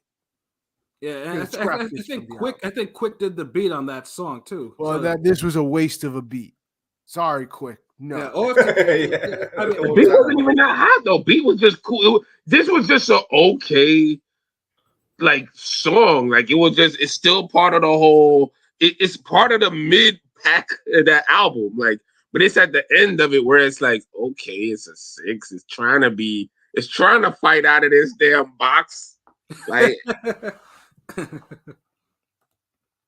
I don't know. This is the OFTB might be an acquired taste for you youngins. Yeah, no, I mean, like I said, because I listen to a lot of West Coast. I'm aware of who OFTB is. I know who they are, but this was not it at all. I mean, I listened to a lot of West Coast shit back then. OFTP was. I thought it was dope because it actually brought the energy. It was actually one of the more energetic songs on the fucking album as a whole. You know, and there's an actual video for it too. Like believe it or not, like except they never played it because it has a lot of gang shit in it. Yeah, like that was real gang niggas. Yeah, like, yeah. One of them I think got killed. These dudes were basically banging on wax. Yeah, pretty much. That's why Suge signed them. Basically, they were. Yeah. You know, again, Suge with the Suge, but they were talented though. They weren't just niggas that were just gang banging. Like them niggas could, the niggas could spit. Like but. Life imitates art. You know what I mean? OFTP, Worldwide Stampede, can give you motherfuckers what they need. Outlaw to the day we the OFTP. Shout out to OFTP. Yeah, and then the final track on Sunset Park 2, which was an instrumental, "Shorty's Game" by Miles Goodman, and Miles Goodman is a legendary composer. But like I said, it was there. I mean, I don't know if you want to rate the song, rate what it was. I mean, it's the 6, nigga. Pretty sure he passed away like shortly after this. Yeah, like I mean, because that was in the movie. Like it was in the movie, like a good bit of it. But DJ Rogers, a great voice. He was the original version of The Faithful. By Common, the sample. You know what I'm saying? Legendary singer to me. You know what I'm saying? But yeah, if there's one flaw in the Sunset Park, is it ended with that. It should have ended with an actual song rather than an instrumental. But but like I said, but it was what it was. I mean, but at least he had straight, consistent heat with Sunset Park. So it never fell off too far, and the highs still were staying high. Like I ain't gonna lie, because I never really listened to the album. I mean, obviously I listened to Above the Rim and Sunset Park. I never really I'm shocked that Sunset Park had this much fire on it. It's a better album. I mean, you could say to me, better album than Above the Rim soundtrack. I didn't realize it was going to be the case. I didn't realize it was. I thought Above the Rim was going to clear this easy, but I was wrong. A lot of people think that way because I think Above the Rim was the more popular movie, more popular soundtrack. It just more popular singles. It's more popular singles. Yeah, of course. Like Regulate is like the single of all. It was the Gangsta's Paradise before Gangsta's Paradise. Yeah. So yeah, I get it, but that's why I kind of do the matchups like this because I be wanting to like showcase certain shit that I felt didn't get appreciated or didn't get loved, and then now look at it, and Pilot's like, damn, I didn't even know this shit was hot like this. Like, okay, like yeah, see, and that's basically my goal. The big niggas be on some like, oh shit, like this is fire. Like I kind of didn't appreciate this, or I kind of really didn't pay attention like I should have. But okay, I fucks with it. Like, So now we get to now it's strictly Above the Rim. Number 15, You Bring the Dog Out by Rhythm and Knowledge. Again, this is my. Oh, that was an 8 for me. I fucks with that. Yeah, it's a guilty pleasure. Like you bring the dog out in me, like. It was just a bop. Like that's how. Sometimes you just can't explain it. It just bop. That's it. And the way you move, na na na na. That shit was a whole vibe though. Yeah, that shit was an 8 though. Like because them niggas were singing their asses off. Like yeah. they're like they're really trying to get a deal too. Like yeah, like the melodies, like them niggas were really on, and it wasn't generic. It was just funny, just how they were like. Yeah, but the beat was catchy. It was just a bop. That shit was hard. Like yeah. P Pilot. I'll give it an 8. It was cool. I said an 8. Oh, okay. Oh, 8 across the boards. All right, that's what it is. Yeah, like I said, it was like it wasn't a bad song. I mean, it was a good song actually. Fuck yeah, it. Yeah, it was really good though. But yeah, it's one of those one. It can be a guilty pleasure too. Yeah, it's not one of those where I would want to take it off. Yeah.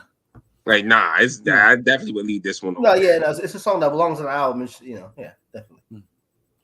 But the next song though, I felt like they could have gotten rid of it, even though Devontae Swing was the one who produced it. "Blow It Away" by B. Rozelle. Yeah, this one's always been hit or miss. Like some days it's a 6, sometimes it's a 7. I'll give it a 7 because it really is one of those smoke and chill. Like it fits the mood, so I give it a 7.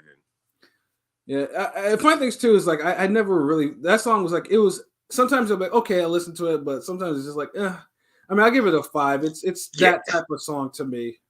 Like there's worse songs. Like if like there's like other songs I would take off before I would take this one off. So that's how I kind of feel with it. Like if I was trying to make it perfect, then I might just take off 11 through 14. Or 11 through 13, and then take off this one too. Right, right. But yeah, no, it was just, I think it was just there to be there. You know what I'm saying? It was just like it was a filler track. That's basically what it is to me. That's why I give it a 5. Pilot P. 6. It's alright. It's a cool record, but 6. P. Sounds about right. 6.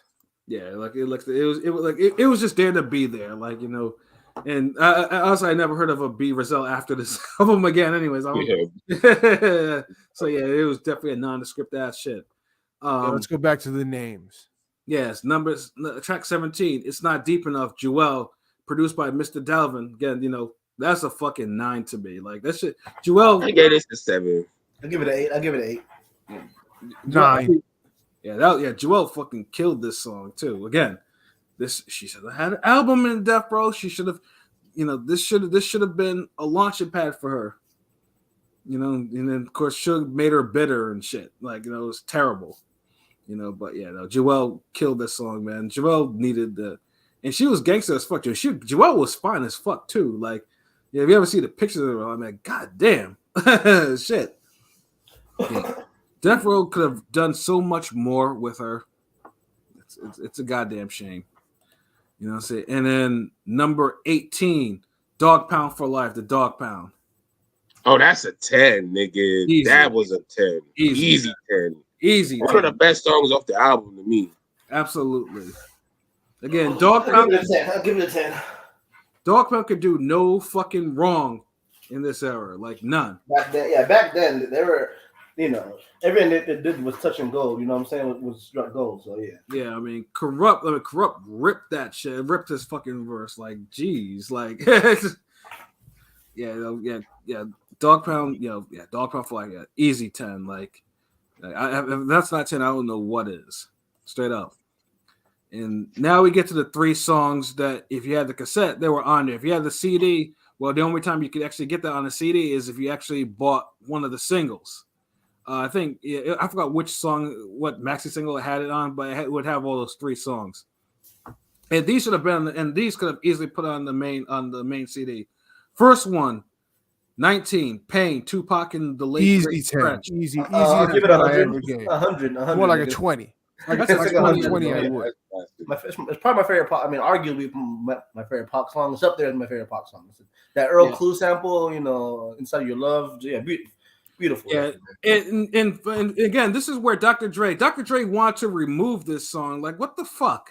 Fuck that nigga. What, he's bugging? Like, really? Yeah, an engineer had to tell him like, yo, this fits. What are you doing? Keep this shit. Like, what are you talking about? Yeah, that's wild.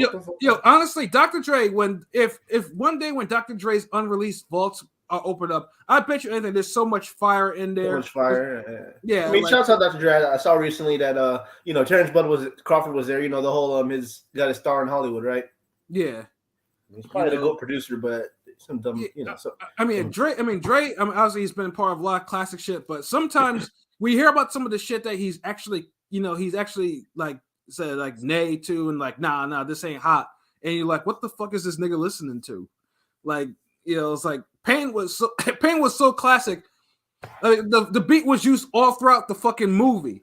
Like that, yeah. I mean, it's a sample from the Earl Clue song, as I mentioned, but I mean, J. Cole had a fire version of that song. It's a iconic fucking beat, and obviously Tupac, was rapping. And you know what pissed people off too, because I know people used to be pissed because they was like, oh, I got the soundtrack, and like if they got the CD and like, wait a minute, where the fuck is Tupac Pain? Like, because that shit used to piss people off. Like, where? How come it's not on the fucking CD or whatever? But like I said, the cassette had the version of it, so yeah. That's like a 15 out of 10, 20 out of 10. 15 and 20, between 15 and 20 is an acceptable. That's 100. Yeah, that's 100. I'm giving 100. I ain't gonna lie. Pain is one of those songs that is one of the most disappointing songs to not be on a CD since fucking. It's up there with Hey AZ. Oh yeah, absolutely. Because when you get there, you're like, hold on, Hey AZ ain't on this. Yeah. I mean, they put it on the decade shit, the double disc, and you got an AZ.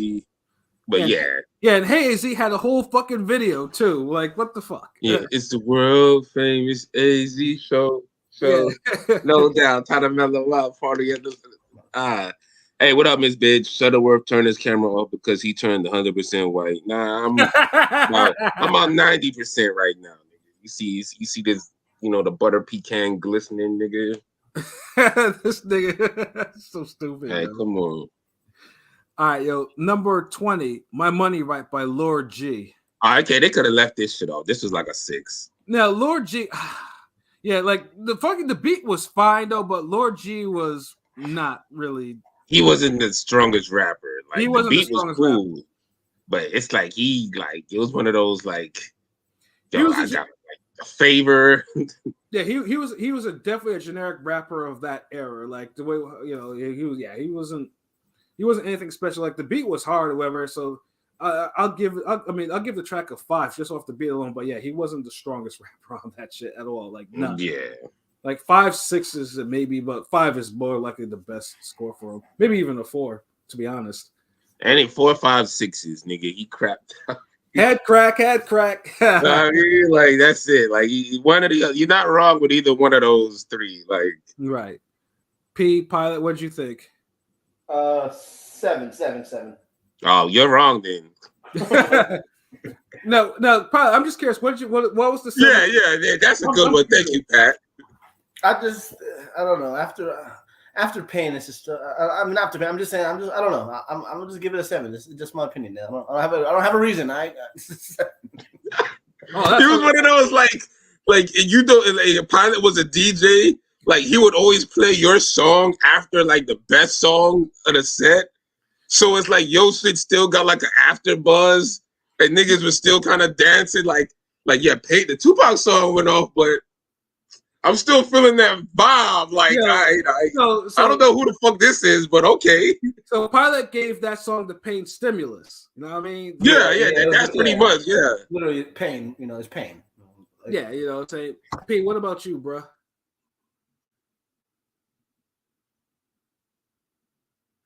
P.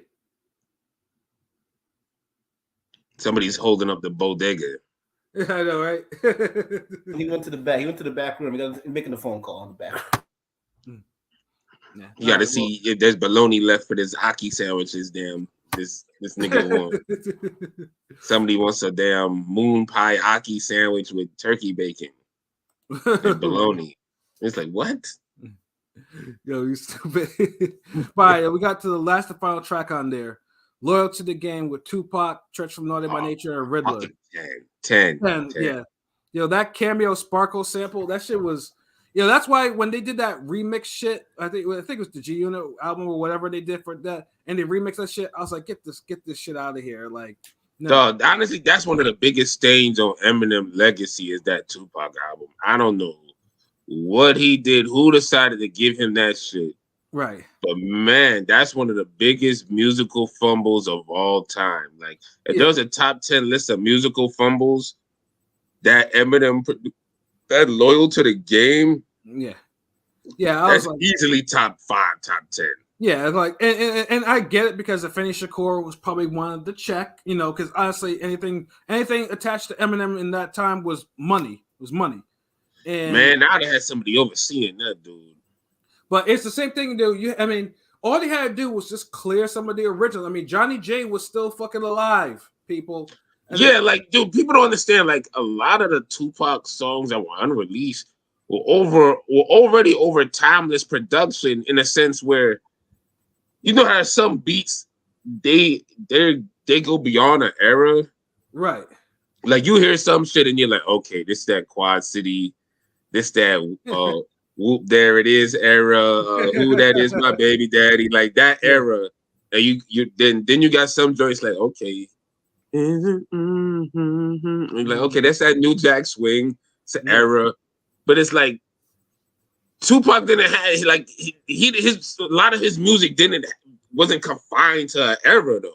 Right. But after that, but then it's like hip hop in general was more tied to an era in the early 90s, and it wasn't until like maybe 94 hip hop started getting into that. Like, the production was kind of like timeless in a sense where you could play a joint from back then now and be like, okay, like, right, I can see that. But yeah, like, yeah, Loyal to the Game. Oh wow, it's crazy. That's the name of the fucking song too. I'm just looking. Yeah. Oh like, shit. Yeah, like this. Bars. This was the perfect way. Like, Tretch and Tupac.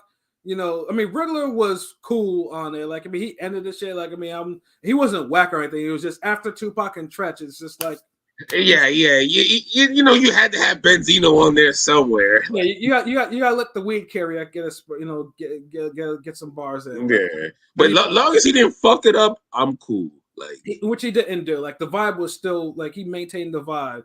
Yeah, so we ain't just trying to shit on this nigga. I mean, I don't want one of his nephews in the comments like, hey man, my cousin, my uncle was the Riddler, nigga. Like, fuck this Gotham City, nigga. What you talking about? Like, nah, we don't want none of that. We're not saying dude was trash or that. Nah, he was cool. It's just, you know what I mean, you getting Tretch and Tupac first, nigga. Come on. Like, yeah, I just wish Tretch and Tupac made more. So I mean, they have like 3 joints, I guess they did together or whatever. And then, to me, this was their best one, like Loyal to the Game. And like I said, you know, it's on the cassette version of Above the Rim soundtrack. But yeah, it ends the whole soundtrack as a 10. You know, like the shit is a classic sample, classic spitting, everything. So I know 10 Pilot for you, 10 LB. Hell yeah. Yeah. 10 for sure. P, was it that for you? 9. It's too short. We didn't have that much wiggity. I mean, Tretch didn't do the multi-flow that much. And made Naughty by Nature famous. Well, what this nigga gonna say? 8? Stop it. This is it's a 10. I'm finna say, like, cause Tupac the only nigga who could like put a Star Trek sample in the beginning of songs. He could take fucking throwback record, like, nigga, like, this nigga was on some anticipation shit too. He was like, fucking Jeopardy music started going, like, nigga, chill, like, what the fuck it is, like, yo, this is goddamn 10, nigga, chill, get over yourself, nigga. Yeah. And so the funny thing is too, because we did a poll for, you know, obviously above Sunset Park. So Pete, do you want to bring up the poll? Pause. Pilot, you bring it up. You made it. You bring it up. Okay. I didn't know which one of y'all made it. I mean, all you light skinned niggas look the same, obviously. Yeah. Hold on, let me see. For the vote, right? Of you know. Okay, let's see. Comedy. What the fuck is it? God damn. Hold on. Let me see. Is it good to So we did a poll pause in regard to discussion of Which was the better album? The fuck is this shit? Hold on a minute, nigga. Better soundtrack. Yeah. Hold on. Where the fuck is it though? Hold on. All right. Which of these classic basketball movies had the better soundtrack? Above the Rim or Sunset Park? We got 30 votes and basically a 4-1 for Above the Rim at 80% and Sunset Park at 20%. Give Sunset Park. Wow. What I'm saying, because it's off nostalgia. Like I thought, like me again, like I said, I thought okay, Above the Rim easily, but no, I would change my vote if I could on this app. But so I was saying, if anybody's listening, listen to Sunset Park album because it's a damn good album. Yeah, and like I said, because I think, like I said, I voted Sunset Park. Yeah, I voted Sunset Park too because me and Ellie both literally said in the comments that Sunset Park was like, we definitely said you don't really have to take anything away from Sunset Park. You don't have to do that. It's like somebody hands you a plate of food, and you ain't even really got to put hot sauce on it. But we gonna still put hot sauce on it, but you don't have to. After listening to Sunset Park, I consider soundtrack albums, especially back then, it's a playlist. I mean, really, it's truly a playlist. Soundtrack albums for the most part. You know what I mean? Mm-hmm. And I felt like this was a perfectly curated playlist. Whereas Above the Rim was kind of like a playlist. Well, let me put the good songs here. Let me put some trash over here. Let me put some mid over there. You know what I'm saying? I like how that nigga said that. That nigga divvied it up like a damn Thanksgiving plate. Like, hey, we got some yams, we got the greens, we got the stuffing, we got some beef, we got some corn. Like, yeah. But yeah, right. I mean, like I said, Above the Rim does have a stronger legacy than Sunset Park in a way. Like the soundtrack went double plat. Like that was unheard of for rap soundtracks and soundtracks in general. Like you have Regulators as your lead single. It's just over. Like that shit used to win every damn MTV Jams countdown. Like you just had to be there. Just one of those. I mean, it was like a number one album for like how many fucking weeks? Like shit was crazy. Like it was that crazy an album like of a soundtrack though. But like I said, it's one of the ones where it's like I said because the singles were so huge that and that's true. That's what an album's supposed to do. Like the singles have to. If the singles don't hit, then the album's gonna flop. Like and they had I'm not saying Pac's overrated. I'm just saying they had the Pac attachment. So everybody's Yeah, because Pac was in the movie, had the attachment, but then Pac was in the movie. Held the big names. I mean, because we consider the movies. It had a young Marlon Wayans. They had a young fucking Bernie Mac in there. Bernie Mac, rest in peace to the GOAT Bernie Mac. You know what I'm saying? They had Leon. Leon's a legend. Tom Shepard. You hear me, Nutso? I'm something now, or whatever he says. Yeah, come on, where does he play basketball on the fucking second floor of a fucking third floor or some shit? Nah, that's New York shit, bro. Like, yeah, them niggas is playing basketball on the damn top of a building roof or some shit. Yeah, what the fuck was that? He just went off like that. Was just the most unbelievable, like stupid. I always thought that was like some stupid shit, like how you just jump off the fucking roof, bro? Like this dumbass nigga. I'm sorry. I thought that was some stupid shit, bro. This nigga had to swallow his laugh, yo, because I'm just like, yo, what the fuck? Salute Karma Serene. What it do? Yeah, Above the Rim. Yeah, that shit's crazy.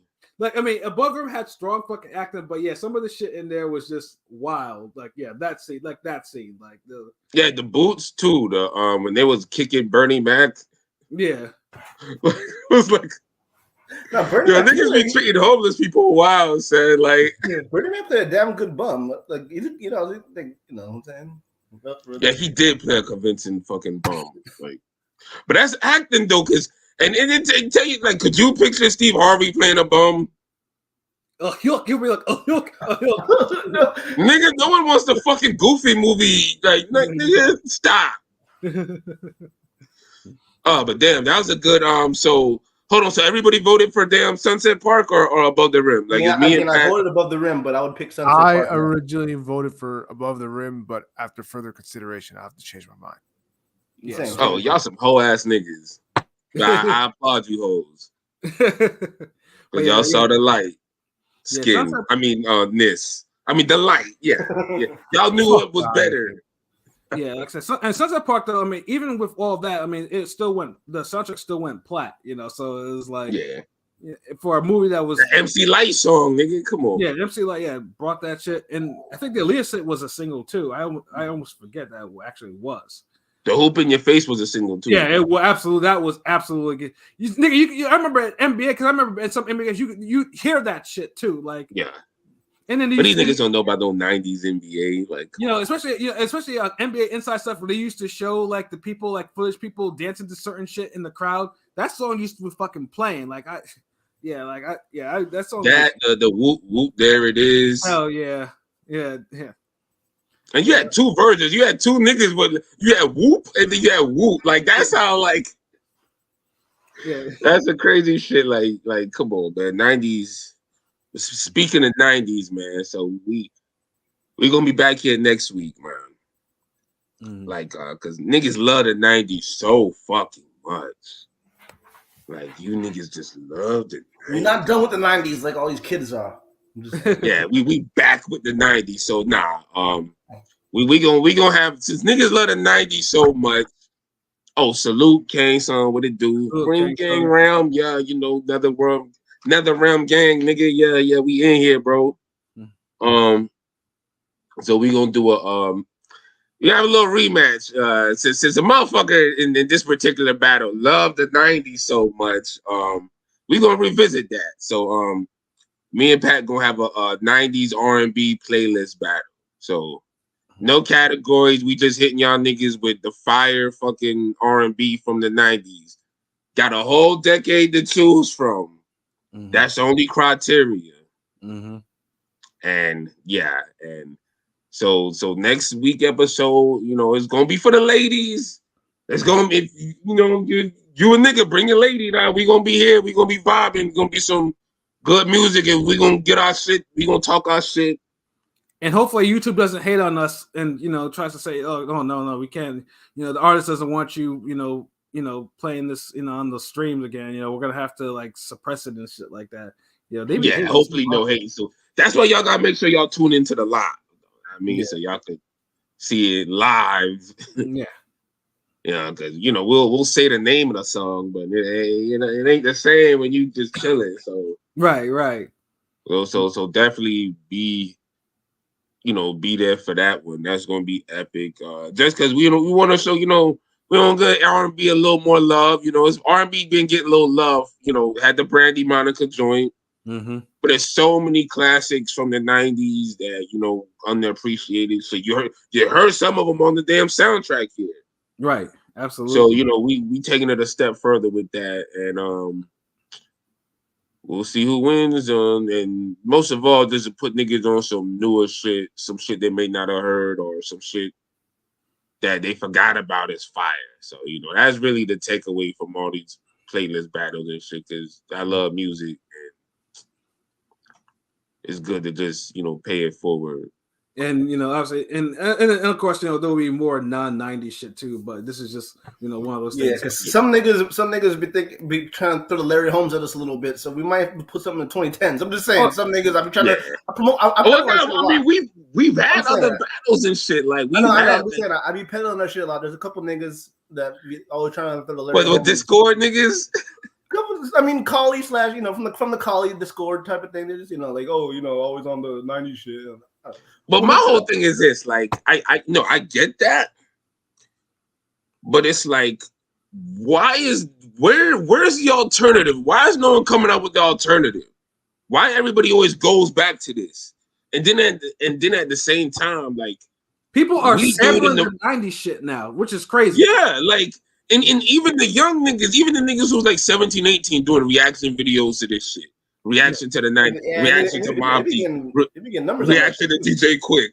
Like, the niggas fuck with that era. Like, we can't help that that's what's popping. Like, we don't see no one doing no new shit like that. I saw a nigga like almost 100,000 views on a reaction to the Ice Cube My Summer Vacation. I was like, what the fuck? This young nigga getting 100,000 views on My Summer Vacation reaction? Like, what the fuck? Yeah, because they don't understand that Ice Cube was one of the that nigga was probably the most dangerous rapper at some point because that nigga used to say kick that shit to niggas, yo. Like so it's like, and we do this shit on a creative way too. Like we the main niggas keeping the damn verses alive and showcasing different music. Like even the battles. Like who out here fucking putting Prodigy versus Freddie Fox in goddamn album battles? Who's doing that? Like who's talking about Freddie Fox Industry Shakedown? First of all, like who's doing that? Who's talking about Zero and versus Webby? Like who's really putting all these genres? Biggie versus Yuck Mouth. You know? Biggie versus Yuck Mouth, putting 2 double albums together. Like nigga, like come on, from the same era. Like cause niggas don't even, they from the same era. So it's like we putting all this shit in, and niggas were legit in the Kali threads on some like, yo, I never heard this Yuck Mouth album before, but it's just fire. Like it's just hot. Like, so it's like that's the whole like come on, like. I feel like Ring Gang, we doing a good thing. Like, I mean, we could be saying bullshit, but nah, like we put niggas on this shit. I mean, even with the Mason Silk the Shocker shit we did, and that was a good one actually. Like the Mason Silk, it was left field, but same era, same type of artist. The new guy, the young guy, the heartthrob, whatever the ladies meant, whatever the fuck, like. Dude, like we be mentioning like get the fuck out of here, like I hate to be one of those niggas that's like, well, you do something better, but goddamn, like. But it'd be fun though, like damn. I mean, I appreciate all the feedback and shit, like like Pilot said, we'll do some 2010s. Yeah, I know Rome be on this, but we had to talk because this nigga was like, because when we did the soundtracks, this nigga was on some other shit, but it's like, yo, your generation doesn't do soundtracks anymore. Like, we're gonna do Creed versus Black Panther. Like, come on, like, like it's like, come on, like certain shit niggas ain't even doing no more. Like I mean, dude, like we even did the movie battle. Like who like that? Who's even? Then the other day I was thinking like, damn, you know what? We probably need to do Predator 2 versus RoboCop 2 and then leave it alone. like, cause I was like, I haven't seen Predator 2 in some years, and I've been meaning to rewatch RoboCop 2 in some years. Right. And like that might be one, but I know we got another one like the Jackie Chan Jet Li one. Yeah. We'll bet you get to doing that one for sure. Like we'll do that one before the RoboCop and all that other shit. But yeah, that's just different shit down the line. So yeah, just stay tuned for the fucking for the next battle. It's gonna be fire. Especially if you're a '90s R&B fan. That's like you definitely gotta. Tune in, like Ring Gang getting all romantic and shit. Niggas gonna be like in all red and shit. King Son, Hitman versus Umbach, nigga, that's a fire battle, bro. That's a fire. Yo, we might need to do that, yo. Yeah. I ain't gonna lie, salute King Son, because he be having good ideas and shit. Like we be conversating and shit, but because we some martial arts niggas here, so obviously we love fighting too much not to like Yipman versus Umbach. I ain't gonna lie, both are 10s, both are classics, but I don't fucking know, man. Like, god damn, nigga, yo, Pat, like early, like which one would you? Because I ain't gonna lie, when Umbach came out. I must have seen that shit 7 times. Yeah. First Day Cop. Yeah, seriously, yo. Like, Umbach was just like, what the fuck? Like this shit was mind blowing at the time. Like, I had never seen shit like that. Like, and then fucking Ip Man was hard too, but like I don't know if it blew me away like Umbach did. I don't. But Ip Man was fucking great though. Yeah, I mean, Tony Jaa was just like. Yeah, that's why I say Tony Jaa really should have had next, but I don't know where his career trajectory went wrong though. But yeah, dude was fucking amazing. Like the movies are like incredible. Yeah, then The Protector. I seen that shit in theaters and was like, wow, Fatal Fury over the GTA.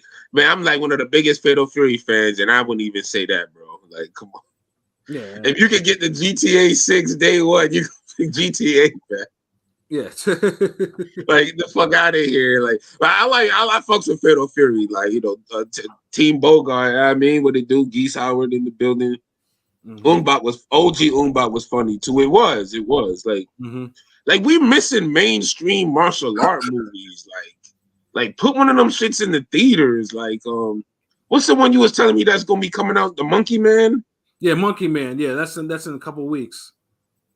All right, I'm gonna make sure we got to see that. We got to talk about that. Yeah, absolutely. Yeah, I got 2 free movie tickets, so I got one of them I'm gonna use just for that.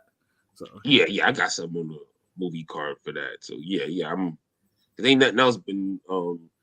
Yeah, because Landed Up Bad was good though. Yeah, because I mean, ever since LB put me on to RRR, which is like a whole mixture of like musical and straight up violence and shit. And it's pretty much any Indian film like that where I'm seeing graphic violence in the trailers, I immediately go to that. I'm like, okay, I'm gonna see this. Let's see what this is all about. Yeah. Honestly, I think I was telling Rome, I was like, because I remember it was one of the last movies I put my father on because he watched it like a couple weeks before he died, and we was vibing to that shit.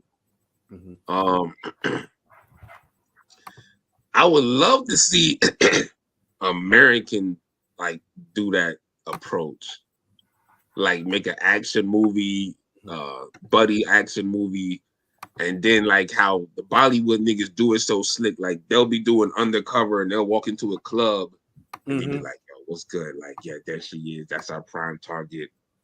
Yo, we gotta investigate her, get her number. And so a nigga spin around and he'll get all smooth and shit and be like, like yo, and I want to see like, yo, like they'd be so raw if they just had niggas do that on some rap and R&B shit. Like that shit would just be fire. Like don't over the top Chris Brown this shit.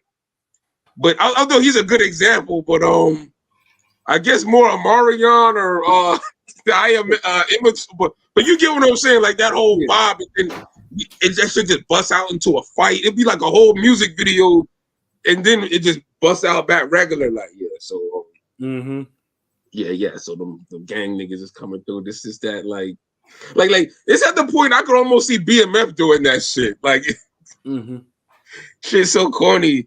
The Mayhem trailer said the movie is Raid Redemption level. Yo, Kang, so we just did like we did a.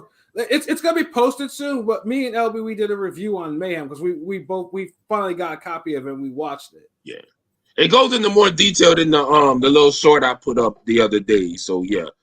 Oh, the Warrior and Shogun putting martial art films back on them. Yeah, you right. Warrior did do that, but Warrior ain't get enough love, fam. So that's the thing. Yeah, they keep moving that shit, and then now they canceled it, but now we gotta pray that maybe Netflix revives it because it's still not having this proper finale. Yeah, I mean Drake helped damn Top Boy come out like come back out like yo. What do y'all niggas see if you fuck with Warrior? Right? Like, damn, that's why I can't hate on that nigga completely. I ain't got to be a super fan of his music or nothing, but him just helping Top Boy, like, is a good, I mean, right. He get points from me in that one. Ghost of Tsushima, I haven't seen. You know what, Pat, like, I had told Clownarchy, I showed him the short, and he was like, yeah, he already seen it, and yeah, it was like, I'm like, God, dude, Clownarchy be up on them fucking violent movies before anyone else. I be forgetting the damn, because he hollered at me the other day. I be forgetting to ask him about shit, because he be up on all those damn movies, like sometimes before us, yo. His recommendations are crazy. Like, he's into that shit. He supposed to be sending me some new beats soon, even back in the lab. So that's what it is. Hopefully we get some joints going again. Maybe drop some freestyles because me and Rome got to put out some music this year. Definitely got some shit because Ring Gang we taking over. Like we working on some interviews, working on some collabs, more animation. The training shit on deck. You already know. PJ, between you and PJ, especially PJ's been killing this. If you ever go to PJ's, go to PJ's Instagram. Say like PJ be not just his own shit, but he be taking the fights and just breaking down his own way. Like PJ, like say PJ, that's why he's the architect. You know what I'm saying? Like y'all just need to be up and then. Yeah, y'all just need to watch his videos and soak up that raw and cut game and get your hand skills up. You know what I mean? Yeah, definitely got to follow PJ on IG, like, cause that's and I follow me on IG because I put up more of my training shit on there too. It's just easy for like the stories and shit. But right. I'm gonna definitely put up some more. I got like bad clips from last night. Ain't no sparring clips because it's like cops were there, like, and it's like, yeah, we ain't want to like. You don't need that bullshit in your life. You know? Yeah, like me and Shorty start going at it. We knowing we good, but these niggas like, hold on, like, nah. So, I'm like, damn, and it's like, cause niggas be shooting at the park and all that shit. And just, right, maybe just be wilding out and shit, nigga. Yeah, but it was still good training session on point. Shit, but that's pretty much it. Like we could wrap this up. It's a good episode. Like. It don't feel too long, too short. It kind of it flowed. It flowed. You know what I'm saying? So yeah, so do some final thoughts. Forget up here because. But Mayhem isn't better than Raid Redemption. Just to say that. Absolutely. Yeah, it's not. Let's get that straight first before we end it. But yeah, Kang Sung, listen. When we I should have it posted by like tomorrow or some shit. Yeah. So yeah, just listen to that shit. Like it'll be like we broke it down. But yeah, some final thoughts. P, your final thoughts. This is a good cast, good reviews. I had fun reminiscing. So all about the 90s. So looking forward to doing it again next week or whatever the hell we do it. I'm with it. That's all I got to say about that. Ring gang all day. Salute. Pilot, what about you? I don't got much. We still at the 90s all day, every day. 90s is the greatest era. You know what I'm saying? And that ain't going to change. Shout out to everybody listening. We'll be back next on Mondays. Boxing's picking up. You know what I'm saying? So this week, but this Saturday, do your thing because it's kind of a shitty card, but that's all I got. But obviously, if you're a gambling degenerate, the odds are out there. You can hedge that with some college basketball bets. Tournaments popping off and shit. So yeah, but yeah, next Monday, we got like 3 cards. Like they're all good cards too. Yes. Hold on, wait. What 3 cards are those? The Fundora Zoo and what else? That's the PBC shit. And then Oscar Valdez, Liam Wilson's on Friday, and then the Zerto card is on Saturday too. Who's Zerto going against again? One of the cruiserweight champions. Oh, it's a decent fight then. Yeah, and it's also a lick too. Guanamarian or something. I mean, it's his first cruiserweight, so you never know. It's his first. Yeah, Guanamarian. Yeah, it's his first true cruiserweight, so you don't. I mean, you know what I'm saying. Yeah, he's the one that hasn't defended his belt in a couple of years. So yeah, Oscar knows what he's doing. So if you see a KO bet, calculated type of. I mean, it should be an easy lick, but this guy's in the legit actual cruiserweight, so you never know. Yeah, he has power for sure, though. Yeah, it could turn into that Joe Smith other type of. What's that Joe Smith light heavyweight fight where it was like a close one? Oh, the one where he won by the skin of his teeth, basically. Yeah, like it could be one of those type of fights. Yeah, like you know what I'm talking about. I can't just remember the other guy's name. Yeah, let me. That was a hard fight. Let me. Yeah, it was. It was like Maxim Vlasov. There we go. Yes, Vlasov. That was the one. Well, that was the one. Like that was a hard. Vlasov was gonna run through him. I picked Joe Smith, but it was a dangerous fight for Joe. But he did good. He did good in it. Yeah, Smith had the fight. Won that shit. Like he won that shit in the last 2 rounds. That was some people think he got a gift too, and I'm like those pro Euro fans. That subset of fans. Yeah, every Euro nigga think that was a gift, but I'm just that was a robbery and shit. Yeah, because I know Vlasov, like that dude was in the locker room with an ice pack on his head, like bewildered that he lost. Oh shit, that's hilarious. Hey, what up, Deontay Jones? Damn, nigga, this late as fuck, bro. It's like you looking for the holes and like the club is about to close. like he has no shame in his game. Yeah, like you out in the parking lot right now, lighting up the Black and Mild, and King P already in the car, like hurried up, y'all niggas is like hurry it up, like you know what I mean? He looking at his phone. Pilot over there lighting up. Me and Pat just chilling. I mean, we the old niggas, we walking out the club slow. Like Deontay Jones, you pulling up right now though, bro. Like, damn. You gonna have to say like next week, nigga. Where, but obviously, Deontay, you have. I mean, obviously, the live will be available shortly. So, yeah, it's 9:32. Yeah, he's on West Coast time. He's on Vegas time. So, I mean, it's all good. Pilot time. He's on pilot time. So, yeah, you got enough time to listen. Always and forever. But LB, your final thoughts before we get up out of here? Oh man, that's great.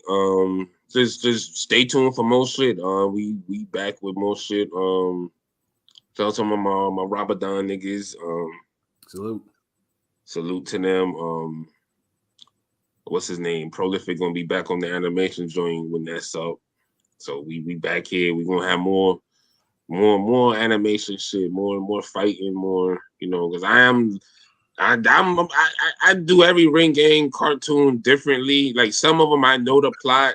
Some of them I just draw a bunch of random shit and then create a plot after that. Word. And this one seems like one of those times where I'm just like, let me just draw some niggas fighting. Then I'm like, like I can make a Ring Gang episode out of this. And yeah, so that's what's being casually kind of being in the works. Other than that, I know Pat probably got a Forgotten Fade in the tunnel or in the holster somewhere. Yeah, no, it's just more like picking which one I want to do. Yeah. Yeah, because the Forgotten Fades, there's a lot of Forgotten Fades out there in boxing. So it's like, usually when I pick one, it might be something. Can't run out. Yeah, it'll be something that LB will probably tell me on some random shit. And I'm like, and I write it down. And I'm like, oh shit. And like, or something, or maybe a fight I come across, like, oh shit. Like, I have different ideas. They're written down in different places, but yeah, I'll be picking one soon. Word. And shout outs to my nigga PJ, because she'll be getting a little, some shit from him tomorrow. See what's good. Make some moves. So yeah. So shout outs to Planarchy, DZ, Rome Top 5, Prolific, everybody in Ring Gang Radio. It's just not just us on the podcast. A lot of behind the scenes niggas making moves. We love this shit. And no bull, I love 2 episodes of so much. I literally ran them back. I plan on listening to the Ice Cube review again tonight because it's so fucking entertaining. Like you love that Ice Cube episode, nigga. But hey, that's all I love. I fuck with it. Like damn, like. Yeah, because it's one of our more polarizing episodes. Meaning it's polarizing everyone else against me. That's one of 2 episodes that are like that. Is that one and the Jesse Smollett one? Well, yeah, and the Anthony Joshua one too. When he lose to Ruiz, that's a classic. Like the Jesse Smollett one with me, LB, and PJ. Yeah, we were wild. We had so many jokes. But then the Joshua one had PJ on it too, though. Yeah. So it's like, I don't know, PJ, like, we got to get PJ back here, but I know the fucking timing. Like, we all trying to train these the Warriors of fucking tomorrow. So. Right.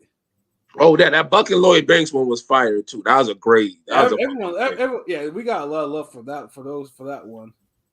So yeah, like we do for another G Unit topic. Like them shits always pop. Like niggas fuck with G. We mentioned the Mason Silk one earlier actually. I think it's a very, very good too. Yeah, it's because we just mentioned that one. Yeah, but man, you're gonna enjoy this one. Just for you because you just get in now. We're gonna have another we having a 90s playlist battle next week, the R&B. So yeah, so tune in for that. But yeah, that's just for you because you popped in here late. But I ain't got nothing else to say, my nigga. We good. Word. It's time for BMF. Yes, yeah, BMF. Absolutely. See if we gonna see Biggie on this one. Is Jeezy gonna be there? Pete Rock. It took me a few seconds. I'm like, are they trying to do Tupac in this? Like, what the fuck? Nigga said the multiverse Tupac. It was like 1991 with Pac with the bandana. I'm like, what the? Am I tripping? We might see Piggy and Buff from the Death Row skits, in there too. That fucking multiverse Pac be like, son, like that shit. Everybody smoking on the blood. And I don't know. It's like he got that look where it's like he looked too Because nobody effeminate or something like. I've never seen much BMF talk on the timeline until that Tupac shit, like from BMF. Yes, like that shit pissed niggas off. Like them Pac fans, like they be sticklers. But it's the reason why it's so bad because there's so much proof of what Tupac looked like at that event at that time. It's like, how can you fuck that up? So that I understand it. I understand. So right. Yeah. The Brandy and Monica one was good. Yeah, classic. Like, yeah, of course. Like that's another one where we might have to do like their sophomore albums match them up again, especially with the compelling arguments from King P. Yes. And then Monica had a better second album regardless anyway. So yeah. Yeah. Yeah, because tap into that R&B lane, but shout out to everyone that joined us. Share it to your lady friends, man. All your girls out there, like they on the R&B, like that's the shit you tweet them shits to, my nigga. Like, yeah, I know. Henry's got yo. I know you know some hoes, bro. So like, yeah, just let them know about this R&B shit that we be on sometimes. You know what I mean? You know. Yeah. But shout out to everyone who listened in, and like I said, Ring ain't got that shit you want and need, obviously we got the website and we got the YouTube. So yeah, listen, like, comment, subscribe, all that shit, and send it to your friends so we could all be friends, man. And again, that banner is always there.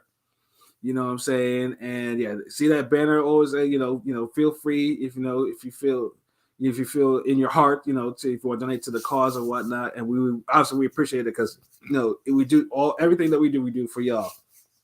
So yeah, for myself, past corporate New England representative, for LB Shuttleworth, the God, the GOAT artist, for King P, Bodega P, and for Conscious Pilot, this has been another wonderful episode of Real Talk, where as always, shit's real, we talk about it. So until next time, peace. Yeah. No matter what.